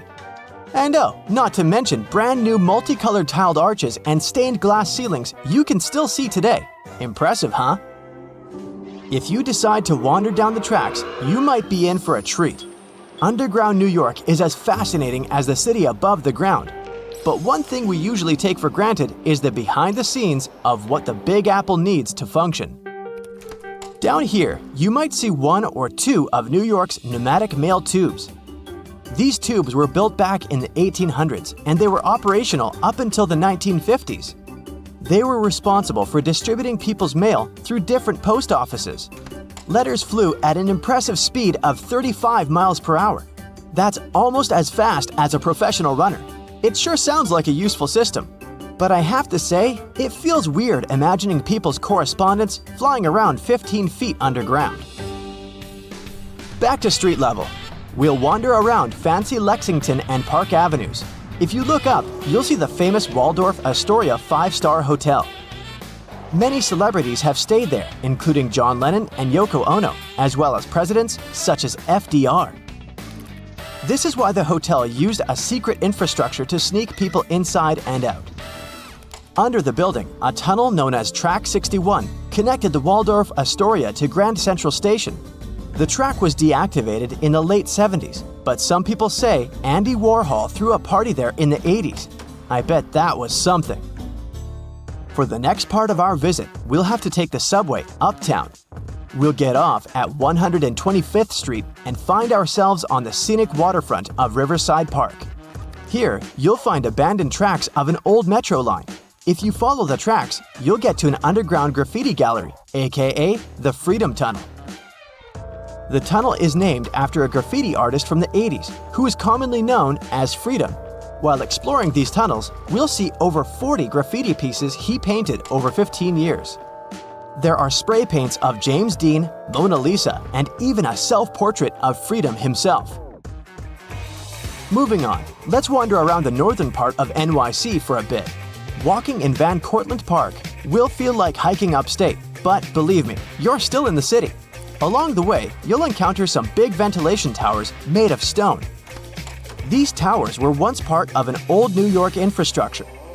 They make up the remains of what used to be the Croton Aqueduct. In the 1800s, the city's water supply flowed through a 41-mile-long underground tunnel, all the way from Croton River in upstate New York to Bryant Park in Midtown Manhattan. Oh yes, and I should probably tell you that Bryant Park wasn't a park. Instead, it hosted a colossal stone structure that looked pretty much like something ancient Egyptians would build. This 4-acre structure served as the city's water reservoir. It even had a pathway on top so that people could enjoy a nice afternoon stroll while looking at the reservoir's crystalline water. Now, all this exploring might have made you hungry, but don't worry, our next stop includes a yummy treat. We'll have to leave Manhattan and make our way to Brooklyn.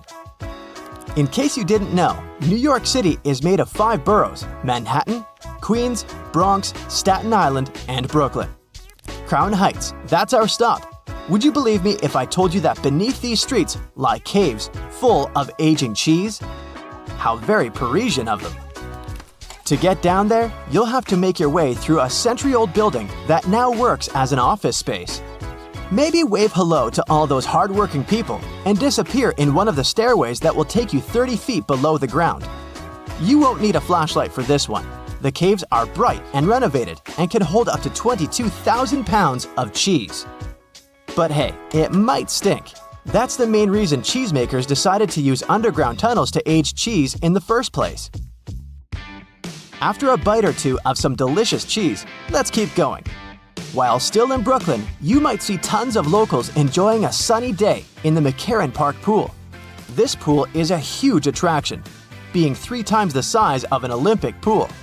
As the NYC explorer you are becoming, you might even go for a swim.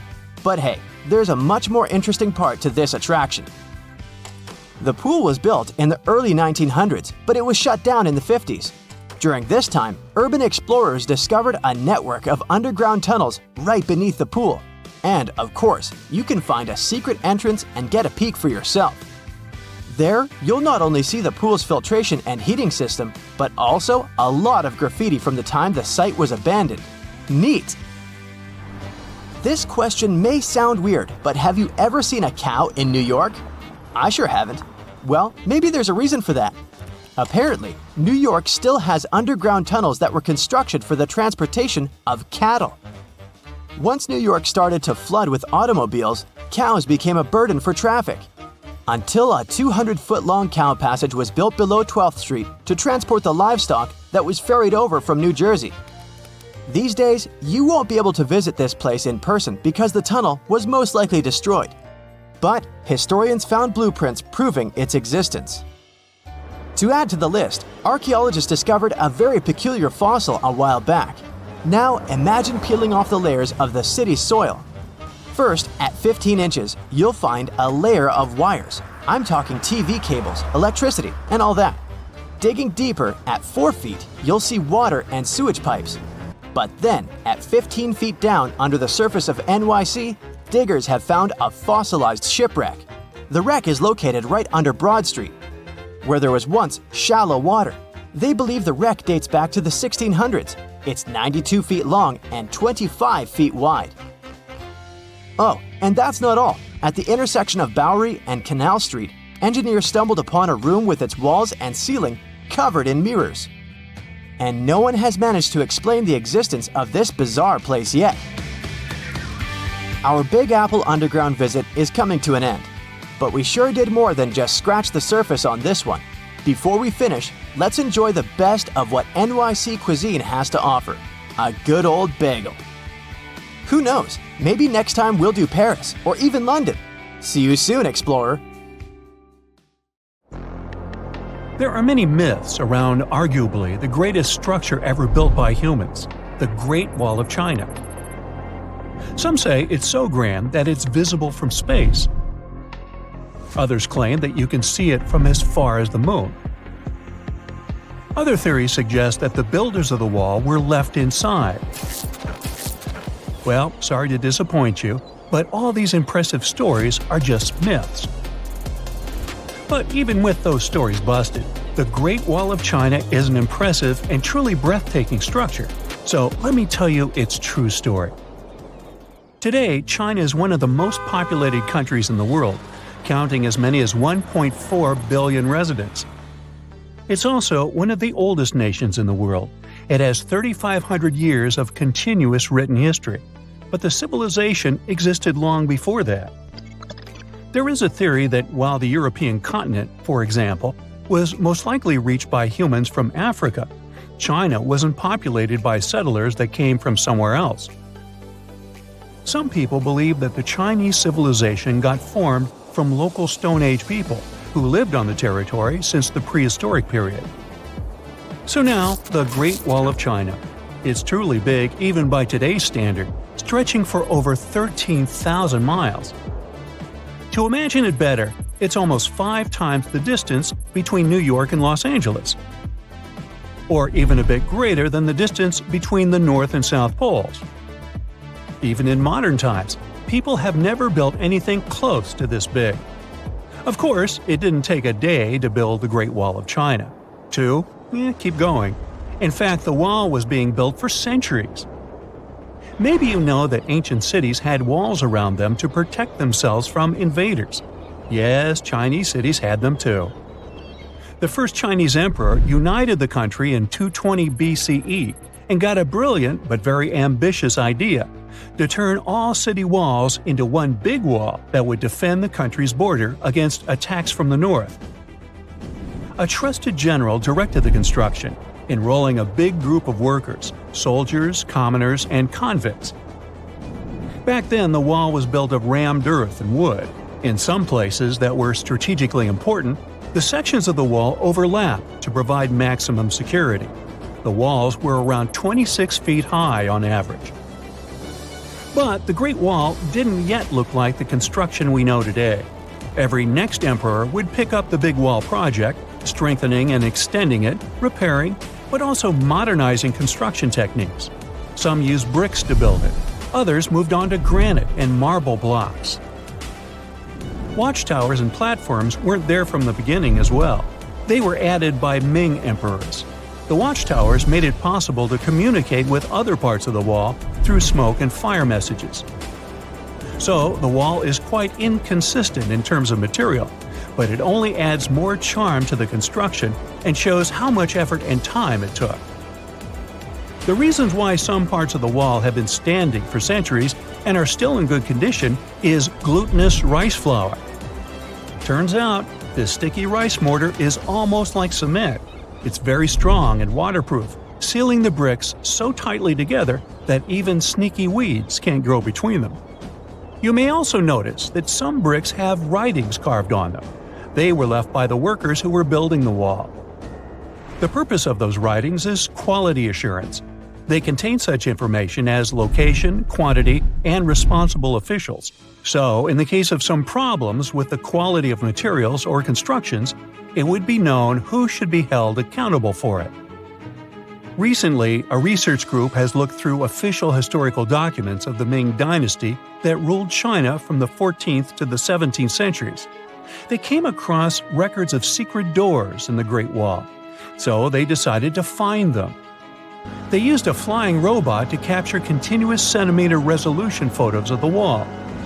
They photographed 90% of the wall that was built during the Ming Dynasty and discovered the remains of over 220 secret doors along the wall. Some of them have a specific width and height that allows only one person to go through. Others are large enough to allow 2 horses to pass at the same time. Why are the doors there? Well, the Great Wall's main goal was to protect the country from the enemy. Building doors that could let the enemy in would undermine the whole point of having a wall. So, of course, the doors were secret passages. They perfectly matched the surroundings topographically, and the exit on the outside was camouflaged with bricks so that it was almost completely indistinguishable from the brick wall. The wall was never just a defensive wall, and it was never completely closed. It could be opened on demand. It was also a structure used for trade and commerce, communication between inside and outside the wall, and of course, for defense and spying. Some doors were used for trade with the other side. Through smaller doors, a person would sneak out to spy on the enemy that lived on the other side. The hidden gates were also useful for a sudden attack. As you remember, some gates were camouflaged with brick on the outside. The exit was so indistinguishable that the enemy had no idea exactly where it was located. The inside entrance for Chinese soldiers was hollow, so they could walk through the wall and break the camouflaged exit gate from the inside, starting their surprise attack. Now, even though the main point was to prevent outsiders from getting into the city, the wall wasn't too effective on that matter. It could still be climbed over or marched around. So the wall was being watched at all times, and the guards gave signals to the troops if they saw the enemy approach. Also, the wall provided more time to mobilize and bulk up the country's forces or lure the enemy troops into a difficult strategic position. The construction stopped at the end of the 19th century. The wall lost its strategic and military importance due to technological advances. Over the centuries to today, only 8% of the Great Wall is in good condition, and the rest is damaged. Also, around 1/3 of the wall has disappeared without a trace, due to both natural erosion and human damage. I guess you could say it's now just a pretty good wall. As you remember, the first parts of the wall were built out of rammed earth and wood. These are not the most unfailing materials if we're talking about thousands of years. Also, destructive farming methods have turned large areas into a desert and contributed to erosion. Also, many bricks were taken away from the wall in the last century to be used in building farms and houses. The wall is being deconstructed stone by stone even today, but this time by tourists. Quite a few of them take a stone as a souvenir. That's a total of a lot of stones, considering that over 10 million tourists visit the Great Wall every year. Since 1987, the wall has been a UNESCO World Heritage Site, highlighting that it has an outstanding importance to humanity. The wall is one of China's 56 World Heritage Sites, second place among countries with landmarks protected by UNESCO. Who's first, you ask?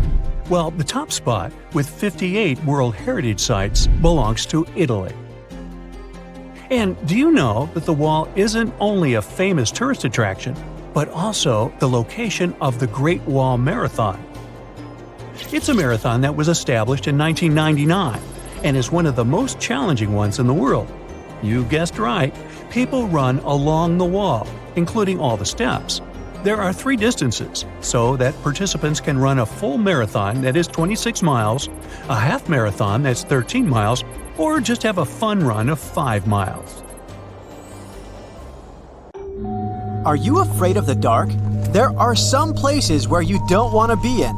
Deep inside the mines is already scary, but it's the stories behind it that make my skin crawl.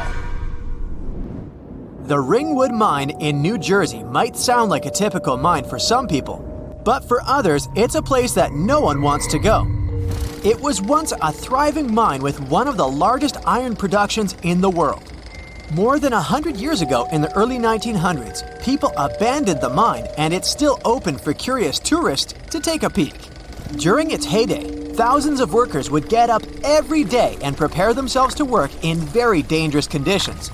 The mine was prone to cave-ins and various accidents that happened regularly. People were getting underpaid even though they knew how dangerous it was to be there. Think less than a single dollar per day to get dirty and without sunlight for most of your day. But that's not the reason why people nowadays avoid it. It's because there were reports of paranormal activity down there.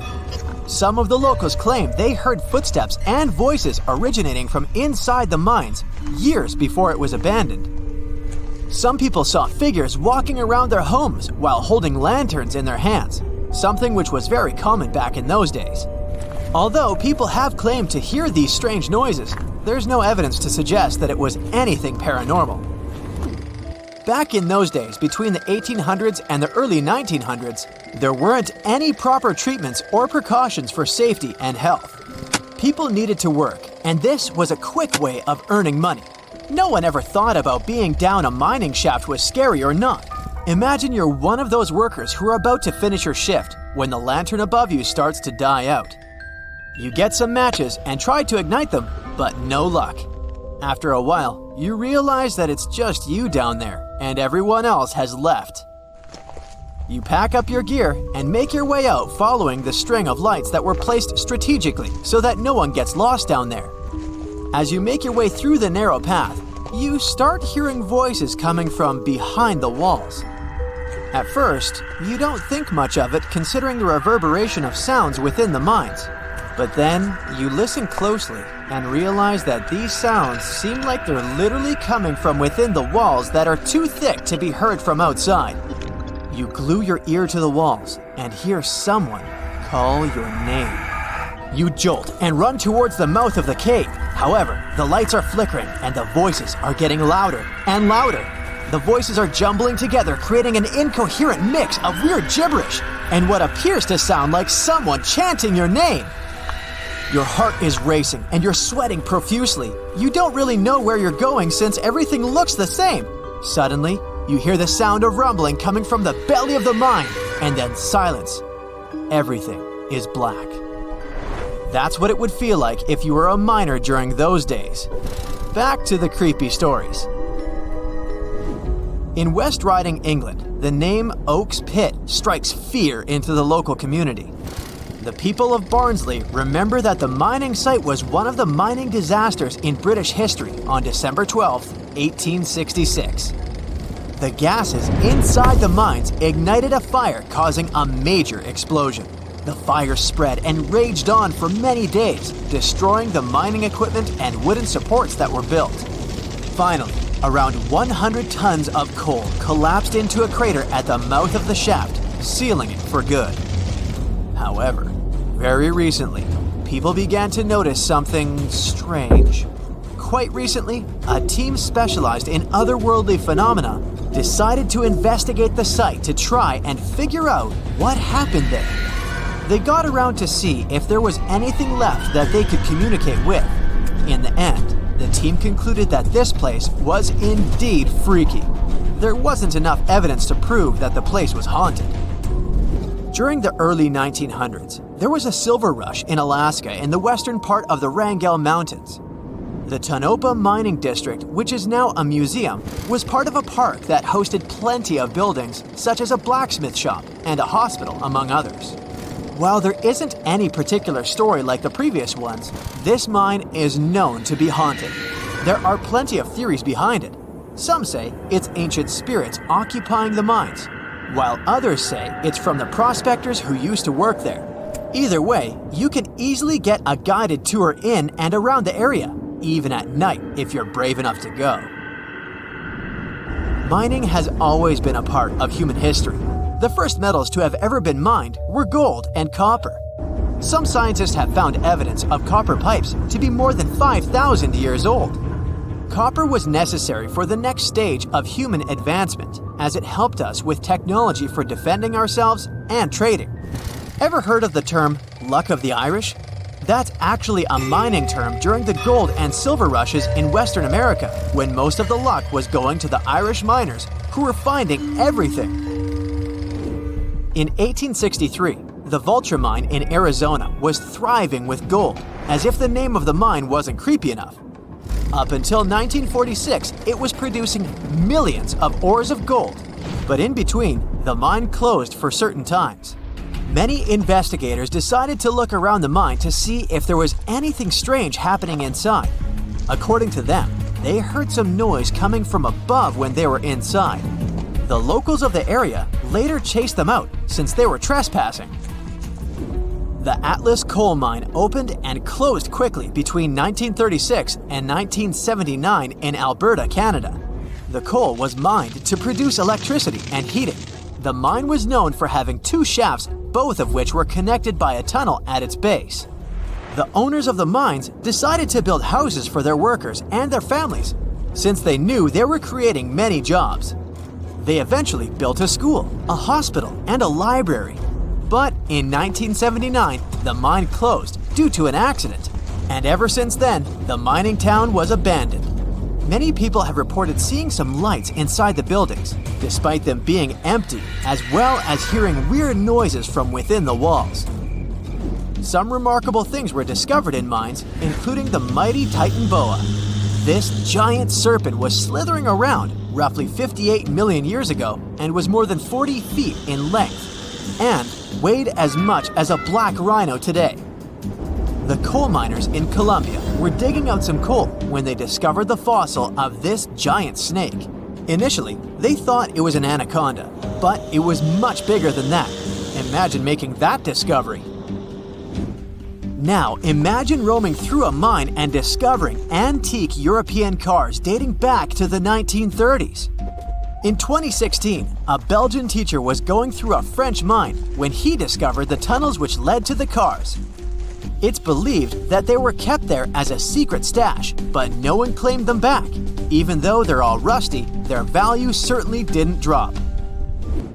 If you ever wanted to visit the world's largest freshwater dive resort, then we have the Bonne Terre in a lead mine in Missouri to thank for that.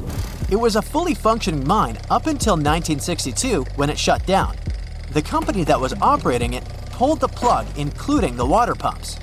Slowly but surely, water began to rise and fill the mine, and by the 1970s, the 3 lowest levels were completely submerged.